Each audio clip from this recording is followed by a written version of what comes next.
Have you got emails from Paimon? It was all in Japanese, so I have no idea. They do frame it as Paimon is. Oh, God damn it! I didn't update it on the phone. They do frame it as Paimon is the person doing all of their PR communications. Yes, that is how it is. That's how it is framed.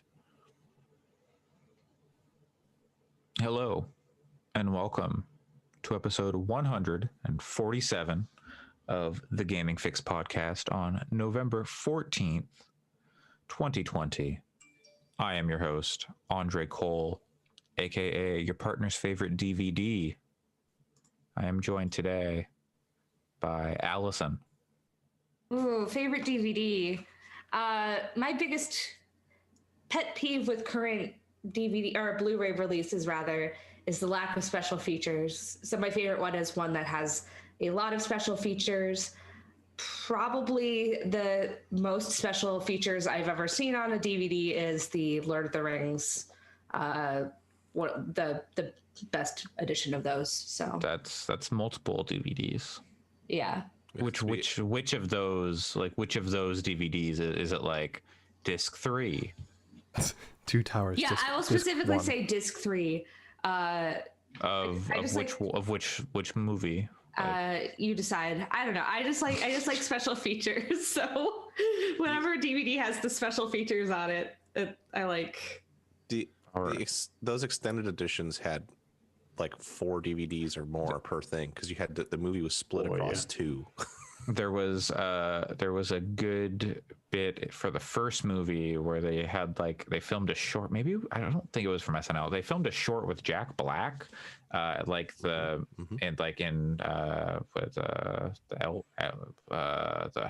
House of the Elves, Rivendell, where it turns out he's like being Frodo and he got the ring pierced through his dick as like a Prince Albert. And he has to remove it. Yeah. Yep. I've seen. Yeah.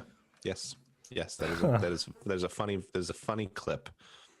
I think they call it a skit. Yep. Don't know where it came from. And just on that DVD. Joining us, flying all the way around the world.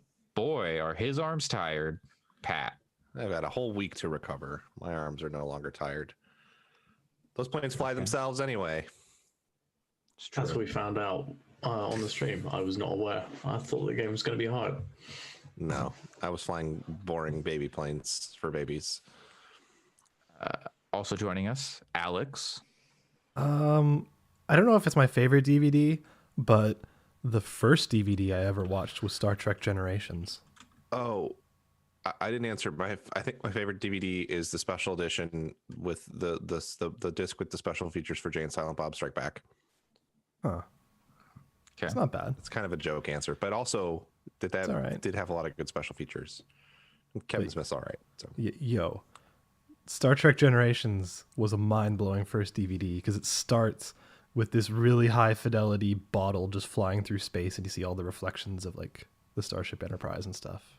And at the time, we were still used to like VHS and stuff, and I was like, "Whoa, this is." We didn't have RTX. No, it did not have RTX at that point. My first DVD, I think, was actually The Lord of the Rings. And also joining us, Sam. I'm holding here the only 3 Blu-rays that I own. that's not a DVD. That's not a DVD. This is Evangelion Remake Volume 1. This one is Evangelion Remake Volume 2. This is the 3rd volume of the Evangelion Remake, which is great because they completely redid the style of the cover and I hate it. These are the only 3 Blu-rays I own because you cannot buy this digitally. It's not possible. Every other Blu-ray I own could be replaced with a digital copy. Not within parentheses possible. You cannot. I mean, to purchase film. But again, those are not DVDs. Because if we're talking about just disc, like video disc, 1 that opens up Laserdisc, 2, which there are some fucking banging Star Trek Laserdiscs, let me tell you, and 2, then if we're talking like Blu-rays are great because the Star Wars and Lord of the Rings special editions which I own both of. Those are like the only 2 Blu-rays I own. Are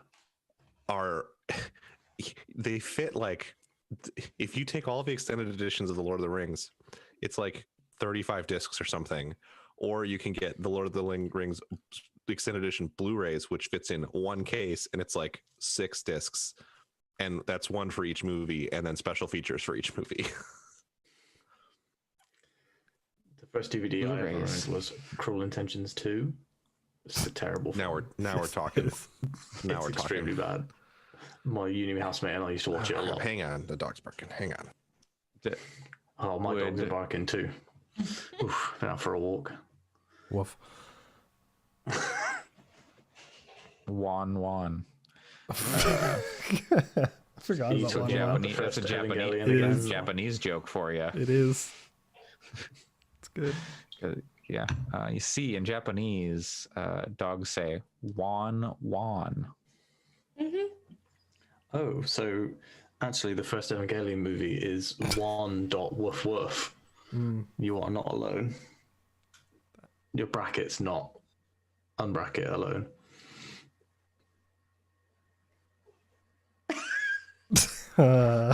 Anyway, Anyways, You I'm see glad we. it says 1.1. Yeah. One. So this week, boy, there's a lot that happened this week. it was a busy week.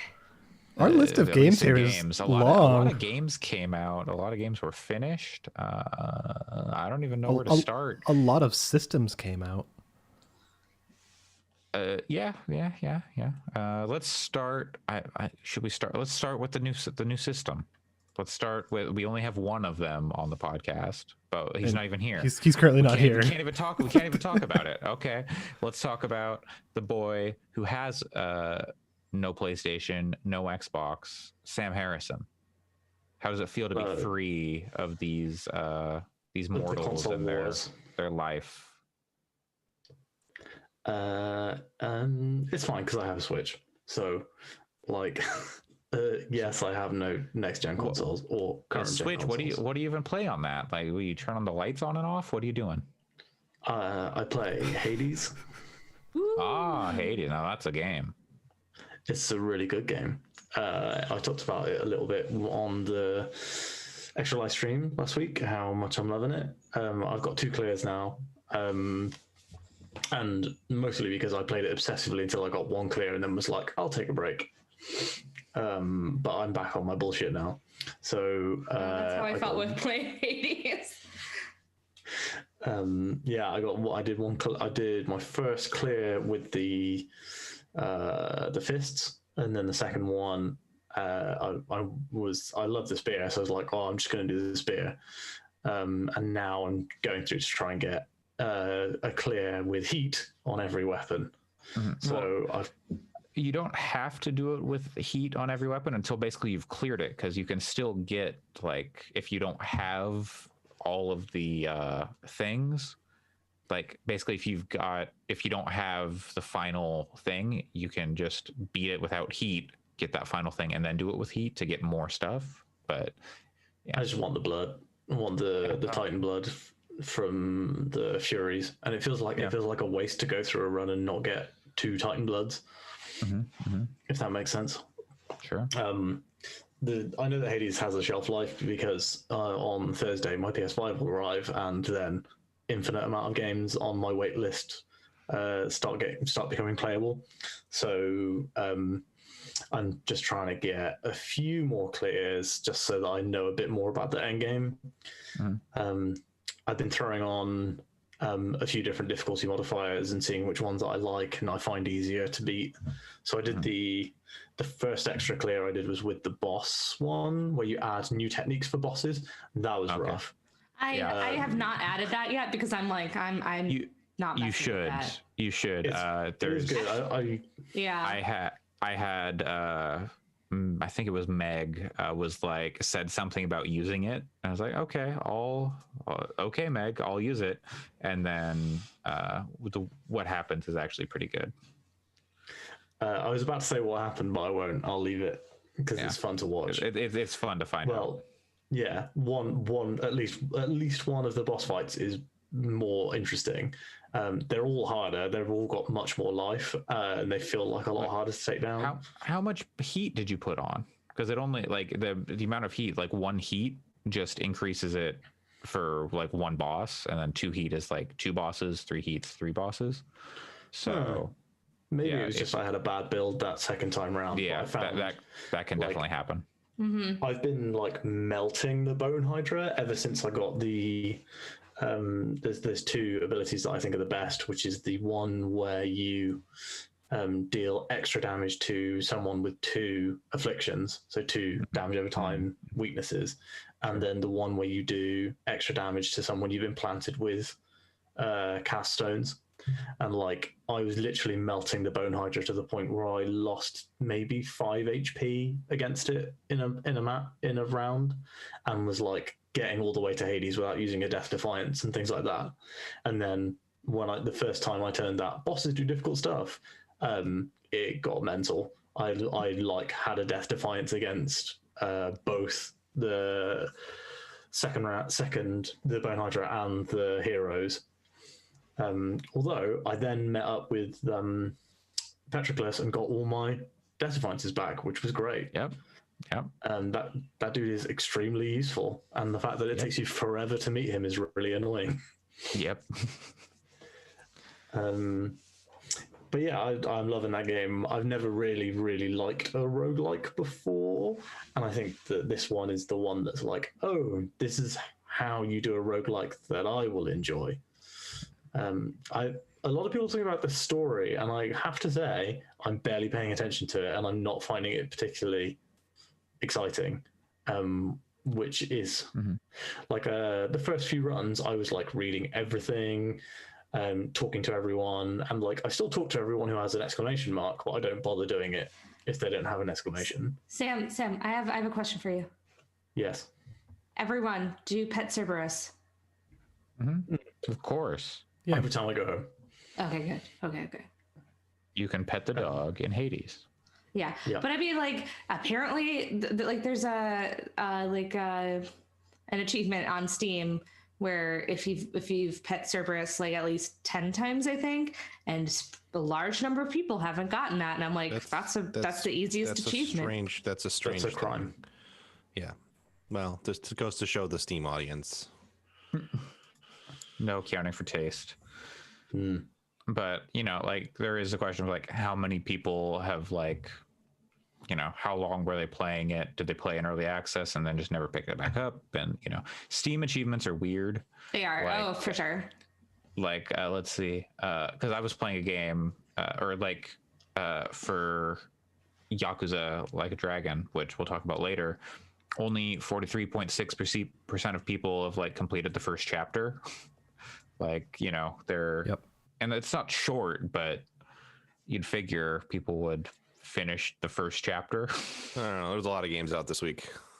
Yeah. But like, you boot it up, like that seems like a thing you would go through. Like, I'm not sure if it's counting everybody in the, who owns it, or if it's people who have actually booted it. Because I was playing another game, like I talked about Caves of Cud, and the first achievement I unlocked was you died. And that was like, I don't know, 60% of people. And I was like, that, like, you die really easily and like immediately in this game. So I'm not sure like how this is like calculating percentage. Yeah, do the percentages account for people who have started the game, or is it just people who own it? I don't know. That's what I'm asking. Like, I think don't know. it started. That's what I would assume. I would assume so too, but I don't know. Because like that's how it is for PlayStation. Trophies. Oh, right. I didn't know about Steam. Yeah, I don't know. But yeah, hey, pet Cerberus. It's he's a good boy who deserves your pets. And a nice bag of like I don't know, satyr livers or whatever. Satyr gizzards. I have to say, whilst railing about how terrible Zone 4 was in our chat, I now feel like I know the combination of skills you need to just destroy it.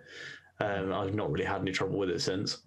It just took a while to work out what works against those enemies, because there's only like 3 enemies in that zone. So you're like, okay, now I know what works against these enemies. I can just hammer through it. So it's basically dash skills and multiple dashes. That's all you need.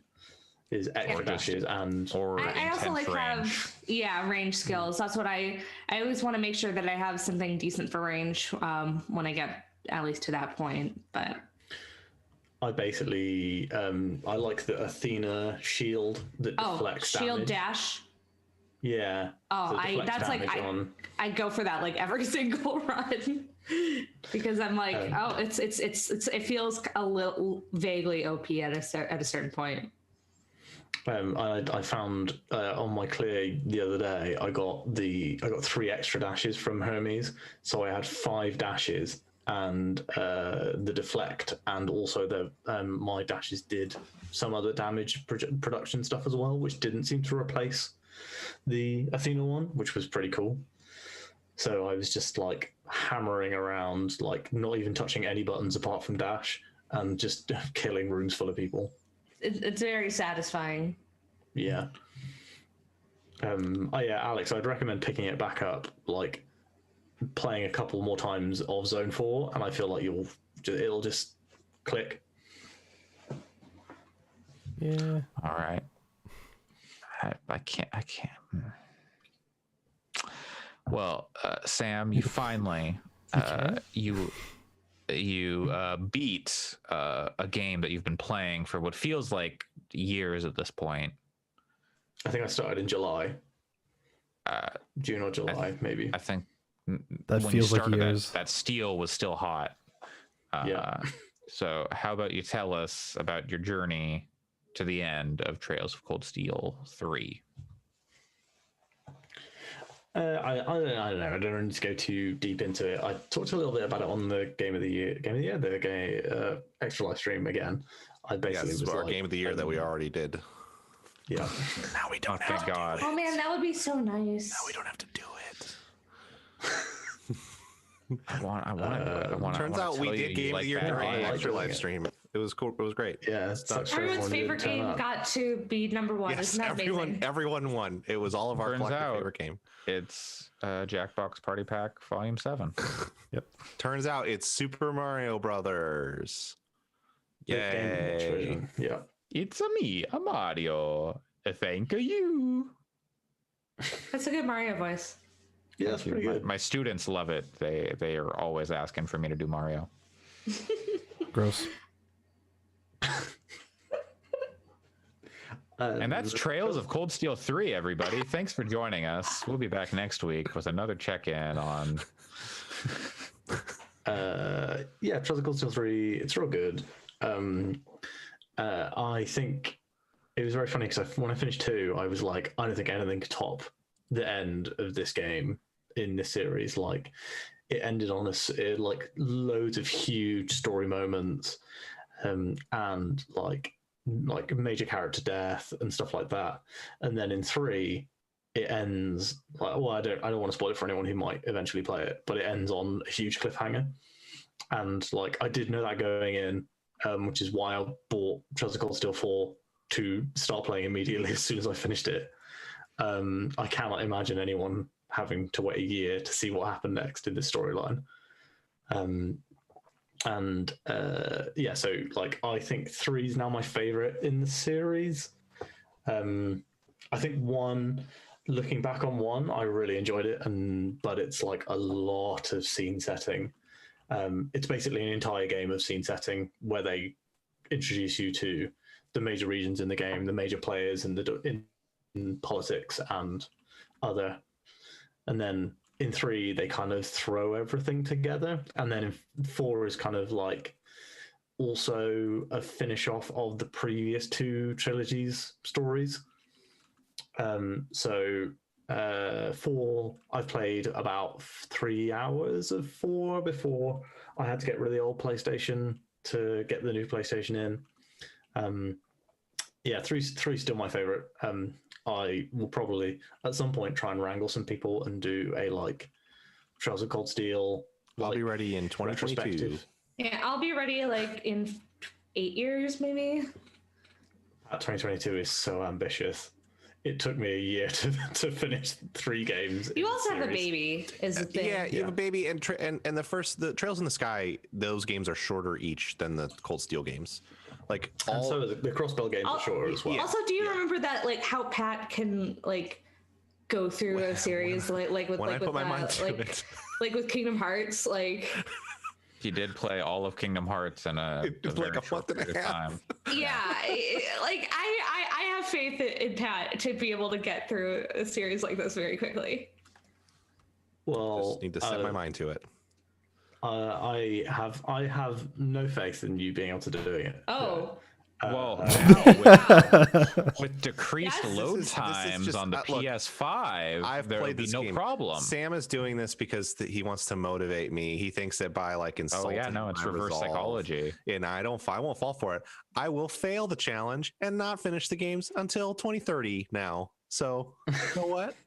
Yeah. It wasn't supposed to be reverse psychology. I genuinely don't believe you can do it. There's too many other games. And like the reason that I've managed to get 3 done this year is because there were basically no games else that I was interested in. I don't want to pull this conversation away from Trails, but I will say I actually think next year is going to be quite barren for game releases because this year COVID delayed a lot of games that were already in development. I think next year is going to be a lot of indie games from teams that were already working semi-remotely. I think you're going to see a lot of the games that would have been doing pre-production and early production this year to target late next year, or, you know, games that started development a year or 2 ago are going to all have a hard time crossing the finish line next year. No, man. Joe Biden's going to make all those games come out. Maybe. I mean, I don't want studios to not have income. So, but I think next year is going to be a little less, it's going to be rough for releases. Anyway. Interesting because I think Sam, do you have anything else you need to share about Trails of Cold Steel 3? Or not really. I would say it's definitely my favorite in the series so far. It's got the most interesting character set. So like in the first 2 games, you play with a specific set of characters, and then they all leave in the 3rd one, and you get handed a new set, and they're super interesting. I think a lot of Randy Orlando, my boy. Yeah, it was just gonna say my boy Randy Orlando, you can get drunk with Randy. Oh God, his bonding events are all in the pub in the town. Randy's hot tonight. I'm not sure if it's CS3 or 4, but it seems like there's a lot of returning characters from Trails in the Sky. CS 1.6. Source. CSI Miami. I don't think it's a huge spoiler to say that the 4th game opens with Joshua, Estelle, Lloyd, and Noel. They're in Whoa. They're in character. Well, actually, I mean, those are the characters you play as in the first Trails in the Sky, so it's pretty cool. But they show that in like I think they're on the cover of the game. Trailer, yeah. So it's in one of the screenshots on the PlayStation Store because I was like, oh, kind of wish I didn't know that. I don't want spoiler. Like I'm not. I would say I am avoiding spoilers. However, we're talking about a 9 game continuous series. Each game has like a ton of shit in it from like main plot, and then like Trails in the Sky is like broken into regions, and basically each region is like, I don't know, 4 to 10 hours long. Oh good, Sam's up so I can say, oh, he's coming back, damn it. I think each region earpods in so I can hear you anyway. Each region is like 4 to 10 hours long, and in each region there's maybe an hour or 2 at most of plot relevant stuff that you do, and then the rest of it is all like that region's like side story, which is fine because they've been good.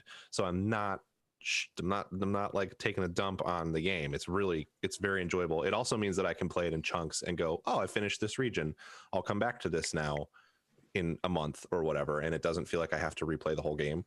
So all of this is a positive thing. However, it means that like the plot wise, like, while I don't want spoilers, I'm not going to get super mad if I accidentally see something here or there, because it's like there's so much plot in these games that it's one minor detail is like, well, I don't know. Yeah, totally. The side content stuff is super good, and basically every area you go to has main story, which you can just critical path, and then it will have a side stuff which will give you some more story information or might just be funny. Like some quests are literally just a joke. And then there'll be, on top of that, there'll be secret side quests, which are not marked on the map. But if you talk to the right person, they'll be like, hey, can you do this thing? And it'll be added to your quest tracker.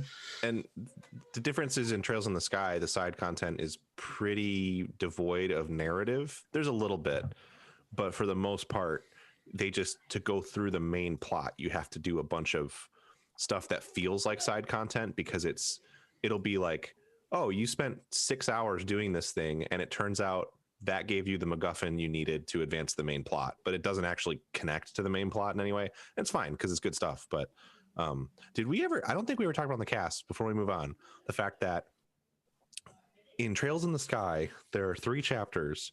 You can transfer your save between them through the whole thing. If you fail to pick up an item in the first game, that is, you literally have to talk to a background character sitting in a bar that is available for exactly 1 screen.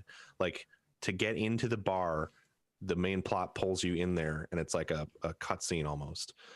And then if you walk out of the bar, the character goes away. You'll never see them again.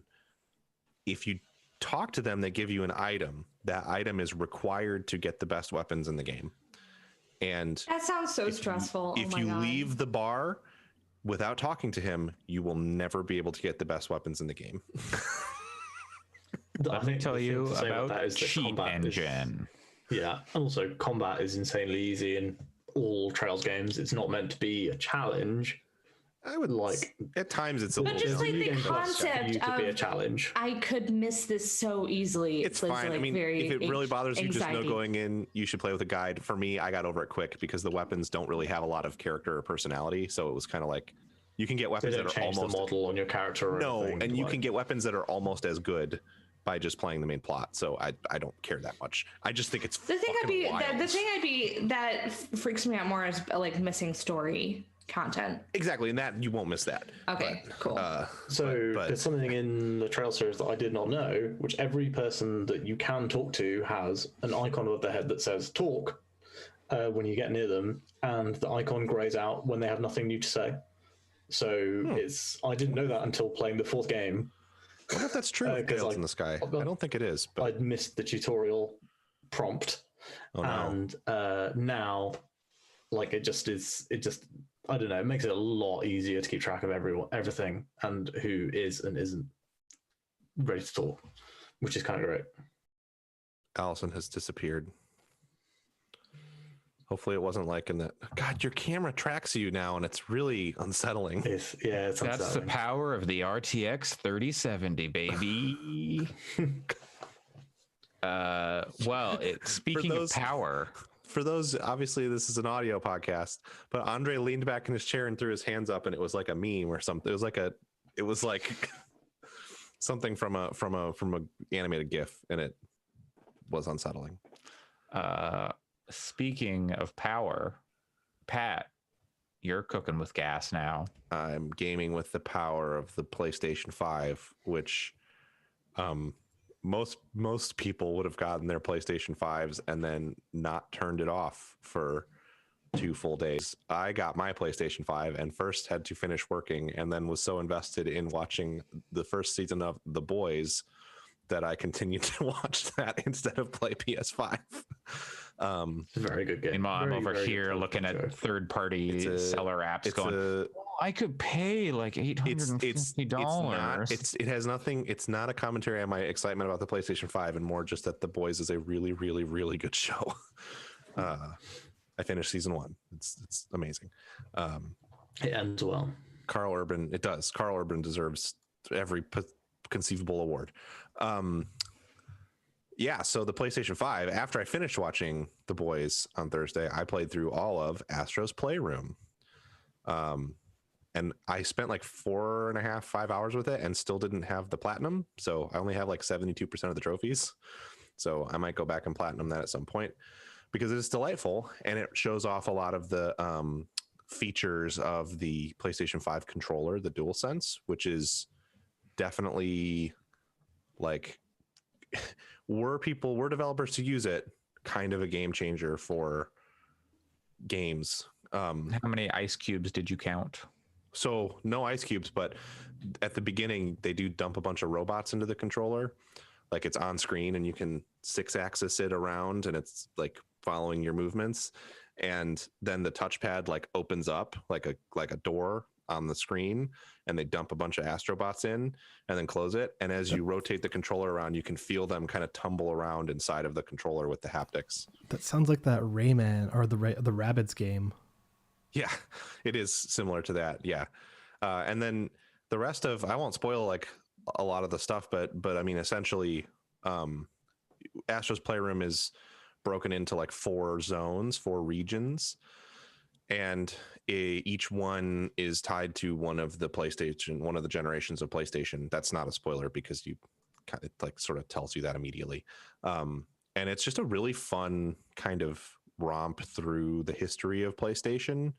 Not like narratively, because the zones themselves don't have any ties to the generation they represent. But each zone, the thing I won't spoil is each zone has like sort of puzzle platforming, really light. It's very easy, but puzzle platforming bits, 2 levels of that, and then 2 levels of a like unique sort of control thing that utilizes the DualSense in an interesting way. So like the one that is out there because people were streaming Cooling Springs a lot is like a robot that you jump into and then you hold the trigger down to compress a spring, and then it jumps around, kind of like Tigger from Lord of the Rings. What am I? We talked about Lord of the Rings. Jesus Christ, Winnie the Pooh. Oh my God! If Tigger was in Lord of the Rings, I would love it. It would be amazing. Because Tigger just bounces by and his tail goes through the Tigger- one ring, and then Tigger the Tigger Gray. bouncing around Middle Earth. Yes. Just, Sorry. yeah. I don't know why I did that with my. We're bringing the with Tiggers my to mouth. The wonderful Isengard. thing about Tiggers is I'm the only one to bring them all, and in the darkness bind them. Anyway, enjoy that. But yeah, so you're kind of like you're holding down the trigger, and the tension on the trigger feels like you're pushing a spring down. And that's actually my least favorite of all of the different like gimmicky control things. But it's pretty cool. And then you're kind of like collecting a bunch of stuff, and it goes some interesting places. Like as it draws to a close, there's some very funny and fun references to PlayStation that are really enjoyable. And all along the way, you're picking up like artifacts, which are extraordinarily high resolution 3D scans of parts from PlayStations. Like in the PS2 area, you'll pick up like the iToy or the DualShock 2. Hi, Allison. Allison's back. The DualShock 2 or a multi-tap, and you can Multi-tap. Yeah. It's like surprisingly deep degrees of holy shit. I forgot that they made this thing, and you can like rotate it around by rotating your controller, and it works like super well. And the buttons on your controller will correspond to like actually doing little actions on the model. So it's a really cool little thing. And really the fidelity of the controller and the ways in which it combines the haptic feedback, trigger tension, and audio coming from the controller speaker is really, really, really impressive. I feel like the audio coming out of the speaker thing on PS4 was always used for pretty gimmicky kind of like just. It was used super rarely, and Yeah. when it did, it always seemed kind of annoying. Like Dying Light did it, and I just didn't like like for radio transmissions, it would come through the controller, and I was like, this just give me like good audio from the TV. Like this sounds shitty. I don't know if it's just that the speaker and the controller is better on the DualSense or what, but it feels much more like it's part of the mix with the game. It's just like it's almost more like surround sound or something. Like it's just another part of the mix is coming out of the speaker. So like when you're running an Astrobot, your footsteps come out of the controller speaker, and then there's little haptic vibrations as you run, and it feels like it's combining the haptics and the sound in a way that, and it's not loud. It's barely noticeable after you've been playing for a while, but it creates this sense of immersion around the whole thing. And like when stuff like like there's sort of like thwomp like equivalents at one point, and when they land near you, a little bit of sound comes out of the speaker and then it vibrates. And it's just that stuff combines to be really impressive. So I'm hoping that we see that kind of one. I'm hoping that the Astrobot team makes another game for the PS5 that is maybe more of a less of a tech demo and more of a like kind of full experience. And two, I'm hoping that although they're probably making a thing for the next PSVR, and then two, I'm hoping that first party devs in particular kind of really use this technology to its fullest extent, because it's really cool. And it works. Like the trigger stuff seems like it's fairly consistent. Like Miles uses it hilariously. Miles, the way that Miles and Spider-Man Remaster use it is they make the triggers into GameCube triggers. That's like the way that it sets Super the tension. squishy. So like by default with the system off, the triggers feel like PlayStation 4 triggers, which is to say good. I mean, PS4 has good triggers. Yeah. When you turn on Miles, there's like a sort of squishy tension to them, and then when you get to the end of their action, it like clicks like the way the GameCube controller clicks. So, I mean, it's better than a GameCube controller, but it's also totally that.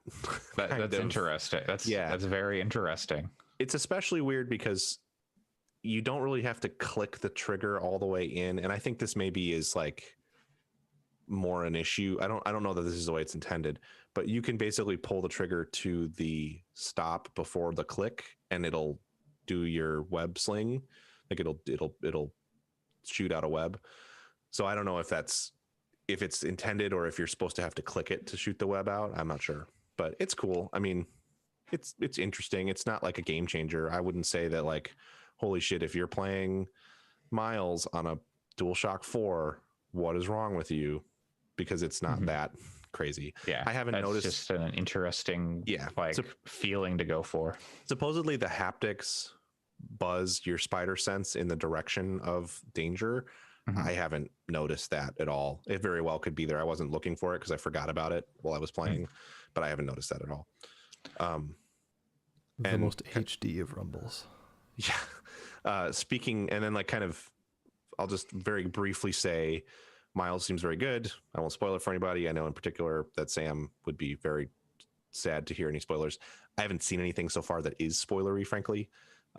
So it's pretty safe, I think. It seems like that game, the story of that game is going to be one that you can figure out from, if you know the character, you can figure out from like the jump.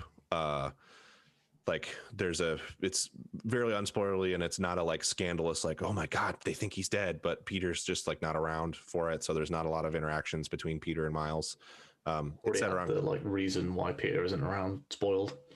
Oh yeah, multiple people have mentioned it's not even. I mean, he goes on vacation. That's sure that was literally that was in pre-release. Like yeah. I mean, it's like not marketing. They say it in the first 2 minutes of the game, and it's just that like he's like, oh, I'm going on vacation for Christmas with MJ, and then you're like, oh, okay, and you're the Spider-Man for a little bit, and it's good. That game, Spider-Man, was a banging game. I also played like 40 hours of it, so when I boot up Miles, it's like I really like this character. It's beautiful on PlayStation 5 on a TV. And I'm also not like, I can't stop playing, because it's very much the previous Spider-Man. I do think I'm glad that you that it's not very long. Yes, that's what I was just about to say. In fact, is that I think the way forward for this series to not seem repetitive and stale, because I can't imagine that they're going to be able to add significant gameplay innovations from game to game. I think the thing they should do is, if they're going to do a big sequel, it should really add a significant area, whether it's another part of New York or whether it's going off to another place. I don't know. And I think these shorter games coming out, one every, I don't know, what their cycle would look like. But 1 every year or two, that's sort of a 8 to 10 hour thing that maybe has another 10 to 15 as side content for people who are really crazy about playing the game to death is the way to go. Because I don't think I could, if I heard this game was like 20 hours long, I don't know that I would even be able to like consider finishing it. The fact that it's 8 hours has me excited to play the rest of it, because that's like tight, shorter story. I'll do some of the side stuff and then maybe come back to it. And then I'll have it there when I want to swing around and play Spider-Man and do some side stuff, because it's good, but it's definitely, it would be daunting if it was like, you need to play another 20 to 25 hours of this right now. Because it definitely is very much that game with really impressive visual improvements. Don't get me wrong, but it doesn't really change the feel of the gameplay that much. My theory is that the next God of War game is actually a Miles Morales sized mini sequel. See, That God of I don't know. I very much doubt why that. they would do that. I don't know why they would do that. I could Because see they it. announced it for next year, and they've had more time than the Spider-Man guys had. Insomniac had to work on Miles because they didn't do any DLC. But I don't know. Just they talked about a while ago that they were going to be doing more small experiences. Yeah, And Miles is a small experience. The new God of War has a subtitle, not. yeah, I mean, that's the thing. the most recent one was just God of War. So Yeah. It's true. Yeah. I think I could see it either way. I don't think I necessarily need shorter stories out of God of War. If anything, I think they could do a 3-game series there and then close the book on Norse God That's of War. my assumption. And each one could be 40 hours, because I think I'm not picking on Miles when I say this, but there is depth to the environments and combat in God of War that Miles does, or that Spider-Man does not have. There's more variety as well. Totally, You go yes. to Muspelheim, Niflheim. And that's kind of the nature of a Spider-Man game. I mean, there's just not that many different of things. Spider-Man. Yeah, I mean, there's he hangs two out in Spider-Man. one place. He's Yeah, a exactly. neighborhood Spider-Man. So I can't. I don't. It doesn't have the same degree of that stuff. But the swinging around still feels real good. Real good. My hope for the next Spider-Man game is that the whole game can be played either with Miles or Peter, and the story changes depending on who you choose. Oh god, then I have to play it twice. I don't know about that. And I think 40 hours both ways. I think it Uphill could be in the snow. I think I think a way that they could expand it for sure is to make the narrative more like rich in a sense, like if you had dialogue options and if choosing your character did create branching paths. I definitely think that that's one of the things they could do to make it more I don't know if engaging is the word, but at least make it a little different and fresh for sure. Okay. Yeah, and I think I played the other stuff that I played is stuff that other people played too that we'll get to, like COD Blopskua, and what is the Bugsnax. Cold War? That's what it is. I have a PS5 question, Pat, because I've not watched Yes. any footage or anything of PS5. Is the trophy sound the same? I don't think I've think it's noticed the new. trophy sound. It's so subtle, I think, that I haven't even noticed it. I've noticed the toasts pop up, but I haven't paid attention to the sound, I guess. I think it comes out of the controller too, which may have something to do with it. I will say I'm that definitely turning that controller speaker off. I don't hate those things. Yeah, I think you should try it first. I think you should play Smash Robot with it first. I think it's part of the, frankly, I think it's like part of this experience to an extent in a way that it wasn't on the PS4, but I remember playing Killzone Shadowfall and some creepy little girl singing a nursery rhyme coming out of the controller, and I instantly went to the settings and turned it off, and it never ever got turned on again. yeah, I mean, it sucked on the PS4, frankly.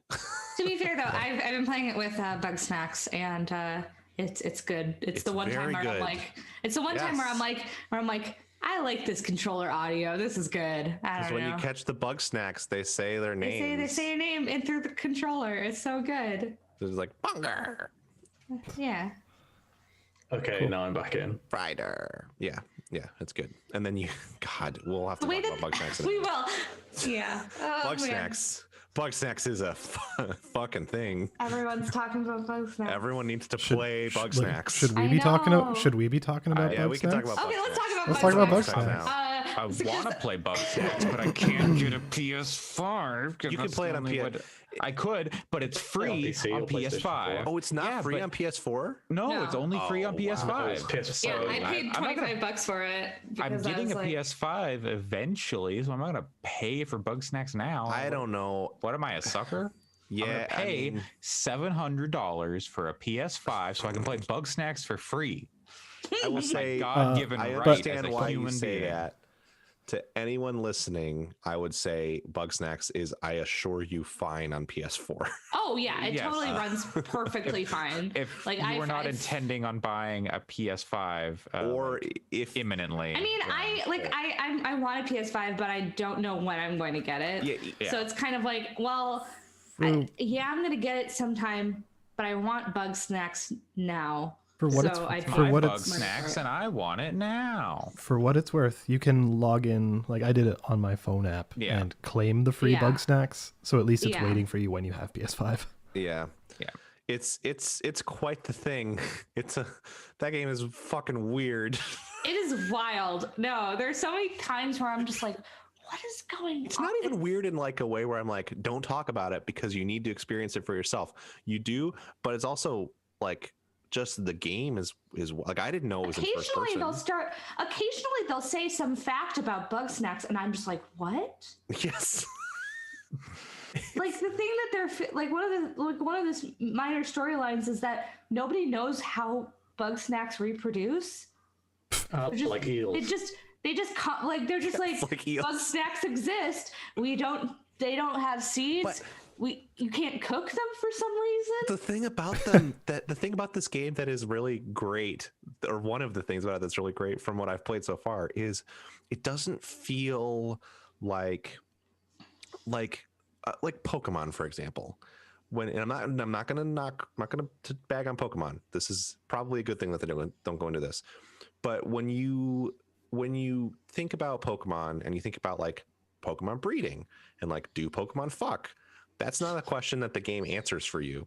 And it's not a question that the game really explores at all. Because it's kind of like, listen, weirdo, this is a kid. Depends on the Pokemon. This is kind of a kid's game. You put them into the daycare center, egg pops out. Yeah, You don't think about when you're breeding exactly. for shinies and you realize that, like, how many times did they fuck for those eggs? It's very much like the thing with Bugsnax is, and it's only relevant because like it is a creature catching game. It's more of a puzzle game than Pokemon. It's not very similar to Pokemon from the gameplay perspective, but as another creature catching game in Bugsnax, it's family friendly. Like it's not like it's definitely like an E10 or whatever game, but the characters would be, if there were a breeding mechanic, which there is not, the characters would be like, don't know what they do in there. Wink, wink. Like, Yeah. it's weird, isn't it? Because it seems like everything about that game, like there's lore there and it's weird and Right.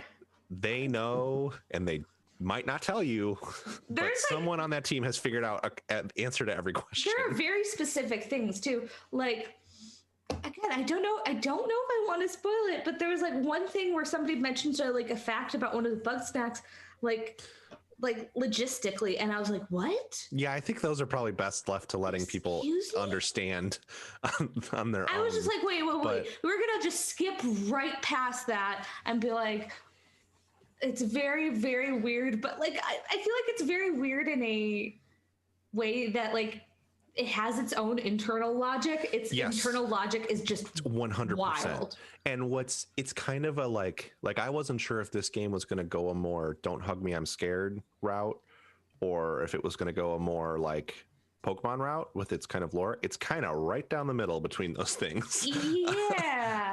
It's not exactly like twisted, but also But also like sometimes it's a little twisted. Yeah, because like one of the characters that you meet pretty early on, he is like a Bugsnax rancher. So he he keeps them as pets basically, and Does he dress there's like them? a lot of contact of him being like, people keep eating my Bugsnax, and it's like, ooh, Man. Yeah, well, you know, kind of like makes you actually think like, maybe this is weird. I don't know. That would be cool if you had Bug Snacks Rancher and it was like Monster Rancher, and if you put different music CDs in, like it would affect the Bug Snacks. No, you got to do the one where you scan the UPC codes on your grocery. I had one of those. And then you can battle with those creatures. Fucking ruled. Honestly, bring those kinds of experiences back. They're probably all on smartphone apps now, and that's less fun. Yeah, I never see people talking about it though. But like, yeah, and like it is morbid when you like catch this cute little walking strawberry, and then you go up to someone, and then they go like like a baby bird, and then you drop the bug snack in their mouth, and you're like, here you go. And they're so like, cute strawberry with eyes, and you're like, into the mouth. And they are so fucking excited to see their hand turn into like a strawberry. It's very weird. It's also, have you gotten to the point where you can choose which limbs have the bugs customize them? Yes. That's funny. No, and you can go very specific for like upper leg. As I foot. suspected, I only got about 40 minutes in, and then I was very tired and went to sleep. But I'm going to play a lot more of it because it's really wild, and it's essentially like kind of a puzzle game. Yeah. That's what the gameplay really is. Yeah, a lot of it is like I feel like it's not too spoilery to say that the basic overarching, like one of the big goals is that you have to get all of the people from this village back into the village, because they all decided to like go off on their own, and to do that you have to do like basic quests for them. And most of them, like 99% of them are, hey, can you get me this specific bug snack? And feed it to me. And watch my body. But there's like shape. puzzles like involving, which bug snack does this person want? Wait. How do you catch this bug snack? Do they identify singular bug snacks as bug snack? Yeah. Yes. How do they spell it? Is it SNAK? Yes. Okay, that makes sense. That checks out. Yes. Yeah. There's also a pizza Mothra. Which is so like the wings are pizza. It shows up in the first. It shows up seconds. like immediately. Yeah. Love it. It's a thing. Every so often, like also the thing that's kind of interesting is that like some of the bug snacks, they're super easy to catch. Some of them are like you have to puzzle out how to get them caught, and then there are other ones where I'm like, this bug snack will not be caught, and I don't know how. I'm assuming I'll get some tool for it later, but it's because you get a lot of tools too, because there's all the puzzle solving into. It has a little bit of like a Metroidvania thing, in that clearly there's times when you're supposed to go forward to get tools, then go back and catch some of the snacks. It doesn't have like, it's not necessarily that way with like environments, but I'm glad I'm not the only one who played it and was like, is Bug Snacks a Metroidvania? Yeah, it definitely has some of those aspects. But I don't know. It's it's pretty clever so far. It's very funny. And I'm really interested to see where also some of the lore I like the characters goes. so much. Yeah, the characters are very well written, and they're very funny. How's the voice acting? Oh, it's phenomenal. Good. It's so good. So good. I'll say this. This isn't meant as a knock on Miles as much as it is praise for Bug Snacks. The Bug Snacks voice acting is significantly better than what I've played of Miles so all far. The characters are extremely good. Well, it's like I feel like they do like I said, with like there being that kind of internal logic. I feel like they do a good job of like, the characters involved aren't like, I'm gonna eat a bug snack. Like they talk about it very like matter of factly of like how much they love bug snacks, and all of the names are extremely weird, but they just say them with such like conviction that it's like. You can tell that the voice cast is very bought into the premise. Like they're fans as much as actors. So I've got questions. Yeah.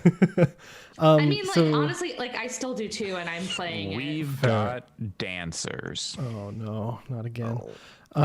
Danny O'Dwyer, please join us. But so I've heard. Well, where to start? So you said it was a Metroidvania. What kind of skills do you much way to ask, what kind of skills are you getting? Like, I know part of the game seems like you're kind of playing Pokemon Snap with a camera and stuff, but like, are you getting new abilities and skills? Yeah, you're catch-up getting new. slingshot? Yeah, that's one of the first things that you get is a slingshot that does various sauces. Like the first one that you get is ketchup, but you get also like I've also gotten chocolate hot sauce and ranch that I can throw at things. Hell yeah. Cool. I've also like started to that. get a couple of other tools to, so that's like the biggest one is that you get different tools that allow you to catch things in different ways. Like one, like there's just there's like a almost like a weapon wheel that like Yes. you can do the choose. It's like a tool wheel, yeah. Yeah, to get to each tool, and there's still like I've played a couple hours of it so far, and there's still several tools left for me. And so I'm like, Cool. The way that you're catching them is you have a tool that you start with, and I'm sure you get different traps, but you get a basic trap that you start with, and you put it on the ground, and when a bug snack walks close to it, you pull the trigger and it closes the trap, and then you've caught the snack.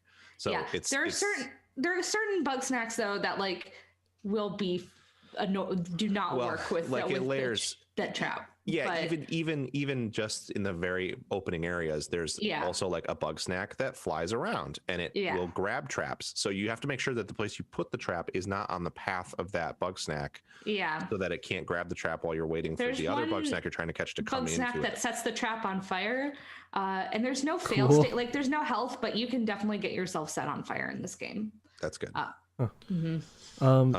Has there been any reference to Octodad? Not 'Cause that that's- I've seen yet. That's their previous and only other game, right? Yes. Yeah, I haven't seen anything. I think just mostly the I don't know. I mean, both games are very weird. Yes. So Yeah, I think that's true. that's kind of I the like playing this one a lot more than Octodad, but yes. Cool. I'll leave my questions there because otherwise we'll be here all day. Yeah, the only other I was gonna say that it's pretty fun the way it uses the triggers and the speaker. The triggers are on PS5 are like it gives you different tension based on what tools you're using and stuff. So it that's feels, sweet. each tool feels a little bit unique. God, maybe I'll have to like play it again when I get a PlayStation. Yeah, I 5. think it's worth seeing a little bit of it. It's not like holy shit, how you can't play this without a dual right, sense. but just like to it's yeah. fun. Like the slingshot will like kind of tense as you pull it and then click at the end for letting go and stuff, which is fun. I just remembered I do have one question and then I'll leave it there. In that initial trailer that showed up that kind of shook the world, it kind of alluded at the end that there was like a horror kind of like weirdness going on. Have you run into any of that so far? Allison's further than me. It's kind of permeates the whole thing to an extent. Cool. There's no horror. It's not a horror game. Like there's no jump scares or anything.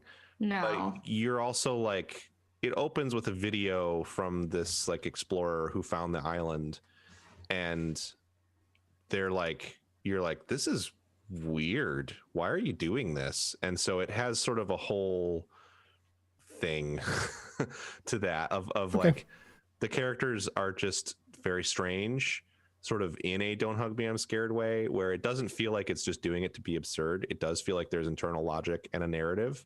Right. And the characters like all have like, character, likes and dislikes and drives and like actual character. Yeah. But yeah. They're good. They're but you weird. Also, but it is like an internal logic for sure. And like the one character that I have been working for is this ketchup farmer. Mm-hmm. And he's like, I've been I can't keep the bungers in check. You gotta catch them, and then I'm gonna eat them. And it's like, whoa, dude, this got weird. Mm-hmm. So it's that kind of stuff that feels a little off kilter. That's great.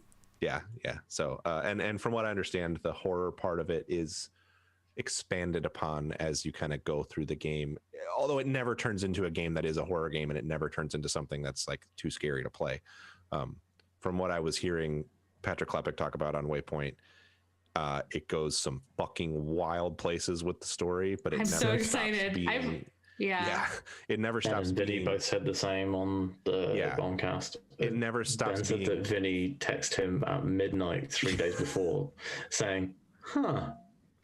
Yeah, it never gets like not appropriate for family, but that it's definitely, Klepek was kind of saying that it's definitely like the best kind of like kids movie where it's got content for adults in there. It's not that it's inappropriate. It's just on a level that is aimed at adults more.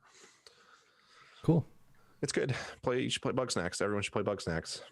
I like that there's no fail state. If I can get a PlayStation 5. If you can't get a PlayStation 5, I'll gift you a copy of Bugsnax on the PS4. Sony just chose to release fewer PlayStation 5s than they did PlayStation 4s, apparently. In Japan, yeah. Just, I mean, just like what was the number? Like parts are so small they can't fit. Yeah, it's 89% of the console market in Japan is eaten up by the Switch, I think, something like that. Yeah, it's absurd. So there's like no reason to launch for them because they're not going to be able to catch the Switch anyway. Was basically what I heard. The Switch has been the best-selling game console in worldwide for the last 23 months consecutively. Yeah, which is mental. There's just I don't know. It's silly. I was sure talking you'll be about able to play Bugsnax next holiday on Switch. Talking to my girlfriend, who is Japanese. She is like actually a little like bummed out that Sony is being like not supporting Japan as much. Like there's a little bit of like, but Japan, PlayStation is Japanese. They should want to be here in Japan. So it's a little like, I mean, it would be like if for her to like realize. It'd be like if Smith & Wesson released a new handgun and you couldn't get it in the United States. God. yeah. Sorry, yes, that's a little one-to-one comparison there. Maybe you can go get a PS5 at a game show, and they won't. Yeah, game shows; those are happening. You don't need to register for. They won't check your ID. You don't have to. Yeah. You can just through it. You use a loophole. You just have to go. You can go to Tokyo, buy the console off a table there, and then take it back home. Yeah, Super Potato does background checks, but if you just go to TGS, you can just get a console. Exactly, that's what I'm saying. Yeah, Yep. Go to Maybe Comic just open a bank account. They'll probably give you one. I did get in another lottery for one that I'll know in like 10 days if I got that one. Geez. And then hardware launches in 2020. Hey, at least they're like, hey, here's a lottery. Yeah. And like if you want it, but that still hasn't stopped scalpers. Prices are not as ridiculous in Japan as they are in the States for the PS5. Like aftermarket, they were up around like 1,000 US, but they've come down to like 800-ish. Like there's still people trying to get like 1,200. I'm like, my guy, read the room. Look at what other people are selling for. You're not even close. I think that, and so I haven't started Demon Souls yet. It's on my hard drive. I have so much shit to play right now that it's just been like, I've made peace with the fact that it's going to take me a while to kind of get through and start everything. I really think, and we'll talk a little more about the issues with launch later on, but I really, really think if you did not get a PS5, I understand where you're coming from, Andre, because we do a podcast and there's a certain degree of like, I just want the thing. I get that. I respect that. I always want the thing. I do too. So I'm with you. If you feel that way, I'm not trying to take away dismiss or take away your frustration at not being able to get one. I would say, having played Miles and Bugsnax and Astrobot, you don't necessarily need to spend $400 or $500 on one of these boxes today anyway, because I am confident that Miles doesn't lose much by playing it on PS4. I am confident that Bugsnax doesn't lose much playing it on PS4. So, I mean, if you're a huge Souls fan and really got to play Demon Souls is definitely the thing that made me go like, fuck, I guess I'm going to keep this thing. But I don't think this is the sort of thing that you should feel really bad if you can't get one. Like, I don't know that you should hold yourself back from playing games that you want to play if you're like, oh, I might not be able to get one until next year. Yeah, because it's just not free. It's a cool I know it's a cool, I mean, I'm very happy with the PlayStation 5. I think it's a great console, and I'm excited and encouraged by what they're already doing with some of these games, visually with the controller and stuff. But I'm also not like, you're missing out. I mean, it's another box that with a controller that feels very similar to use, except for some of the weird, cool haptic trigger stuff. And let's put it this way: I'm going to be spending a lot of time on my PC still.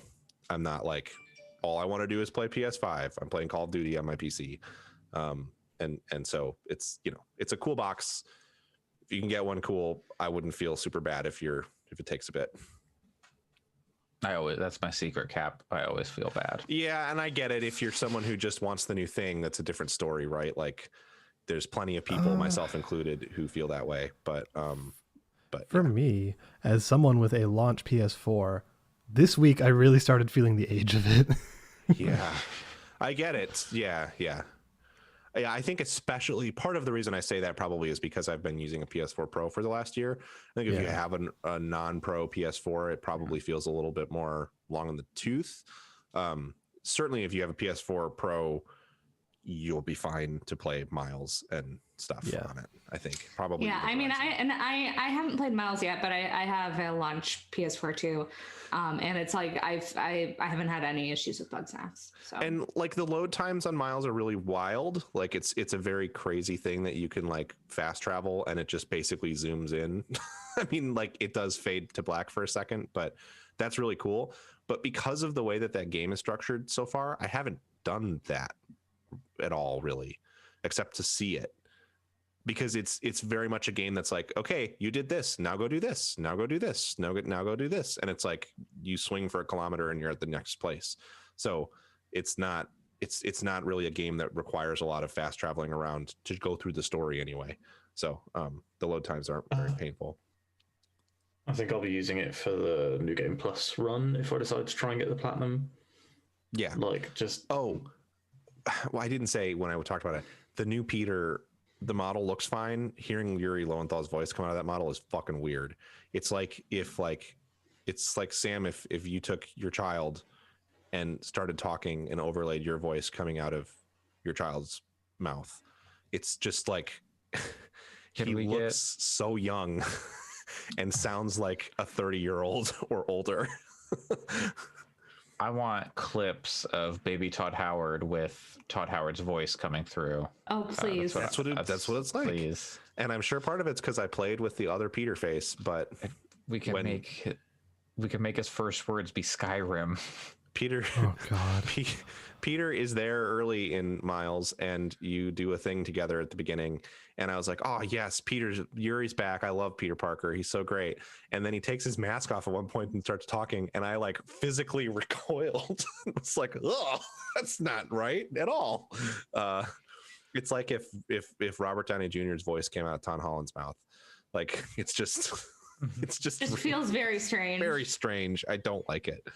Maybe I'll get used to it. I hope I do, because it's not like they're going to change it back, but it's very weird and jarring. His head is so round. Yes. And the thing is if his voice matched better, it'd be fine. Like the model's fine. It looks fine. I'm over it the way it looks, but the voice is such a mismatch to me. Because like Yuri Lowenthal has that kind of like, crackly is the wrong word, but his voice, is a little bit like nasally? I don't know. Yeah, maybe that's the way to put it. And it just doesn't look like that character should sound that way. It looks like he should sound like Tom Holland. And if he did, it'd be fine. But Yuri's voice just doesn't fit at all with that model. Anyway. Right. Well, Sam, do you need to get going? Yeah, I do. I have some parenting to do. Baby Todd Howard is You got to fill in those clips. Yep, gotta Skyrim. I'm just gonna try and get him a brown leather jacket. Only say Skyrim around that baby. Sam, so I think the deep faking industry is really gross and bad, but if you took video of your child and we used deep learning software to make it look like Todd Howard's voice is coming out of his face, is that something we would be allowed to do? You don't have to answer here. You can think about it and get back to us later. Okay. All right. I'm gonna go. Good cast. Bye-bye. Thanks for joining us. See you guys later. All right. What else we got on here? We got, I guess the next thing's going to be Cod Blops Cold War. Yeah. The direct sequel to Call of Duty Black Ops from the PS3. God, it's so long ago. You don't. It's a new game. I mean, it's a sequel. It is the most direct sequel because everything else is like 20. Like I don't know. In the future from now, it's Black Ops 2 is a direct sequel to it, and Black Ops 2 takes place in like 2029 or something, doesn't it? Yes, but it's still it's a very much a Metal Gear Solid 4 thing. It's a Black Ops 2 is the war has changed. I mean, Alex finished Koblopskoa, but the I remember Black Ops 2 being a much more direct sequel to the first game. Mason numbers. This one, Cuba. This one, Mason is there and Woods is there, but it's also like not. You can play it. Reagan's there. Yeah, don't get me fucking started. You can play it without playing the first Black Ops if you don't want to go back and play that game. I will say, having finished it, you would benefit a lot from playing the first Black Ops. Maybe I'll put it down and play the first Black Ops again because I don't remember enough then. Yeah. And I think Pat has, in our chat, has talked about some of his misgivings with parts of it between the Reagan and the Vietnam stuff. And I will say all of that stuff comes together at the end and it makes sense. Good to know. And it is not played just for like, I don't know, shock value or like... It's less... Sorry, go ahead. It's not as insensitive or seemingly pointless as you think it is. That's good because like the thread in Modern Warfare is, I understand Modern Warfare has bad politics. The way they reskin some actual conflicts to be like, actually Russia's committing war crimes sucks 100%. What I will say, that stuff aside, with Modern Warfare is you get the sense throughout Modern Warfare that the people that are the people like Alex, not Mason, and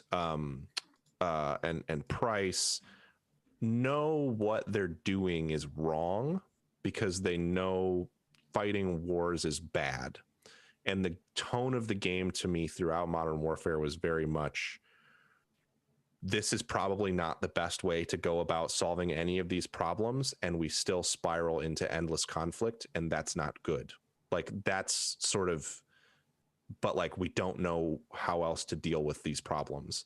And it, to me, was certainly not like all the way to anti-imperialist or pacifist in its messaging, but it definitely felt like Price understands that kidnapping someone and threatening to kill their wife and child in front of them is a bad thing to do, like morally repugnant thing to do. So far for me in Black Ops, it's felt more like what I said, the way I worded it in our chat is like, sometimes you have to level a village in Vietnam because otherwise the communists will take away your freedom. And it's like, no, fuck you. That sucks. So it's good to hear that it's more critical of that later on. Cause so far I've been enjoying playing it a lot because the missions are awesome, but it has definitely been like very red scary and very much like socialism and communism are evil. Ronald Reagan is defending your freedom. Shut the fuck up. Like, we're the good guys. Yeah, you should get to the end. And not critical of that. That's good. I plan to, because I really enjoy playing it, and the characters are great too. So yeah, the characters are. I have a lot of actually really positive things to say about the campaign. Like for me, having finished it, I would say it's maybe, I don't know, best versus favorite is hard to say, but sure, maybe best since Call of Duty 4. Or like maybe since Black Ops Original, depending on your personal preference, because they're both really good and for different reasons. Both of those, yeah. Yeah, and like one of my favorite parts of it is how it is very un-Call of Duty in a lot of ways. Like, I think by the point you're at, Pat, it's still very Call of Duty. Like, it Call of Duty campaigns kind of can start to feel formulaic. Like, they kind of stick to the roots of what they've put together. Like, they look at their old games and are like, yeah, we're going to make something kind of like that and maybe add some stuff around the periphery. Like, they're one of the things it feels like they don't do is they don't look to other games for inspiration. Like, they just stick within their bubble and make stuff within that bubble. And by like the halfway point or beyond in this game, it feels like they obviously look to some other games for inspiration, which is really cool. Like, I can say these aren't spoilers, but maybe, Pat, you should take your headphones off and listeners, maybe skip ahead like 30 seconds if you want to be surprised and have, any intention or inkling to play it. Yeah. So, all right, 30 seconds. I'll be less than that. So skip ahead. It straight up has a Hitman level where you don't fire a gun for like an hour. You're just stealthing around this like open-ended, open worldy kind of level and approaching like the problems however you want. Like, you can poison stuff. You can like go into a computer and change these codes and then it changes people's schedules and stuff. Can I throw a can of spaghetti? Almost. There's lots of dialogue choices that you can make. Like lots of like dialogue and action choices. Like, oh, do I shoot this guy? Do I save him? Blah, blah, blah, blah. And that actually affects the story. And like near the end of the game, it gets very Specs Op the line-y. I don't know how to turn that into a verb. Ops. Yeah, like Spec Ops the line, it gets like that in some very ways, and there's even a little bit of Control in there for those who like that. Like, it's... I would expect that from Black Ops. Yeah. But that stuff has been really refreshing, and it's really cool. It's really polished, and it's just a really good shooter campaign. So I think if you have any interest in Call of Duty, this is one that's worth playing, even just for the campaign. I haven't jumped into multiplayer yet. I will. But all of that positivity being said, as mentioned before, holy shit, my launch PS4 did not like playing it at all. Like, I have to say, it's easily the worst experience I've had playing on that console. Like, one time I got an achievement and I was like, oh, let's see, I don't know what that achievement was for. Let's push the PlayStation button and see what it was. So I click it, and it took like a solid 10, maybe 15 seconds to actually get to like the dashboard. And the whole time it was a blue screen, and the game audio just kept playing like it was still going. And then as soon as it got to the dashboard, it was extremely laggy. Like, it was like, it took like a solid 5 to 10 seconds just to be able to move around. And then afterwards, switching back, like hitting X on the game icon, it took like 30 seconds for it to actually get back in. Like, it was crazy. It was really bad. And like lots of hitching, and like frame rate drops down to the 10s, like maybe with some particularly dense gameplay parts. Like, it's rough.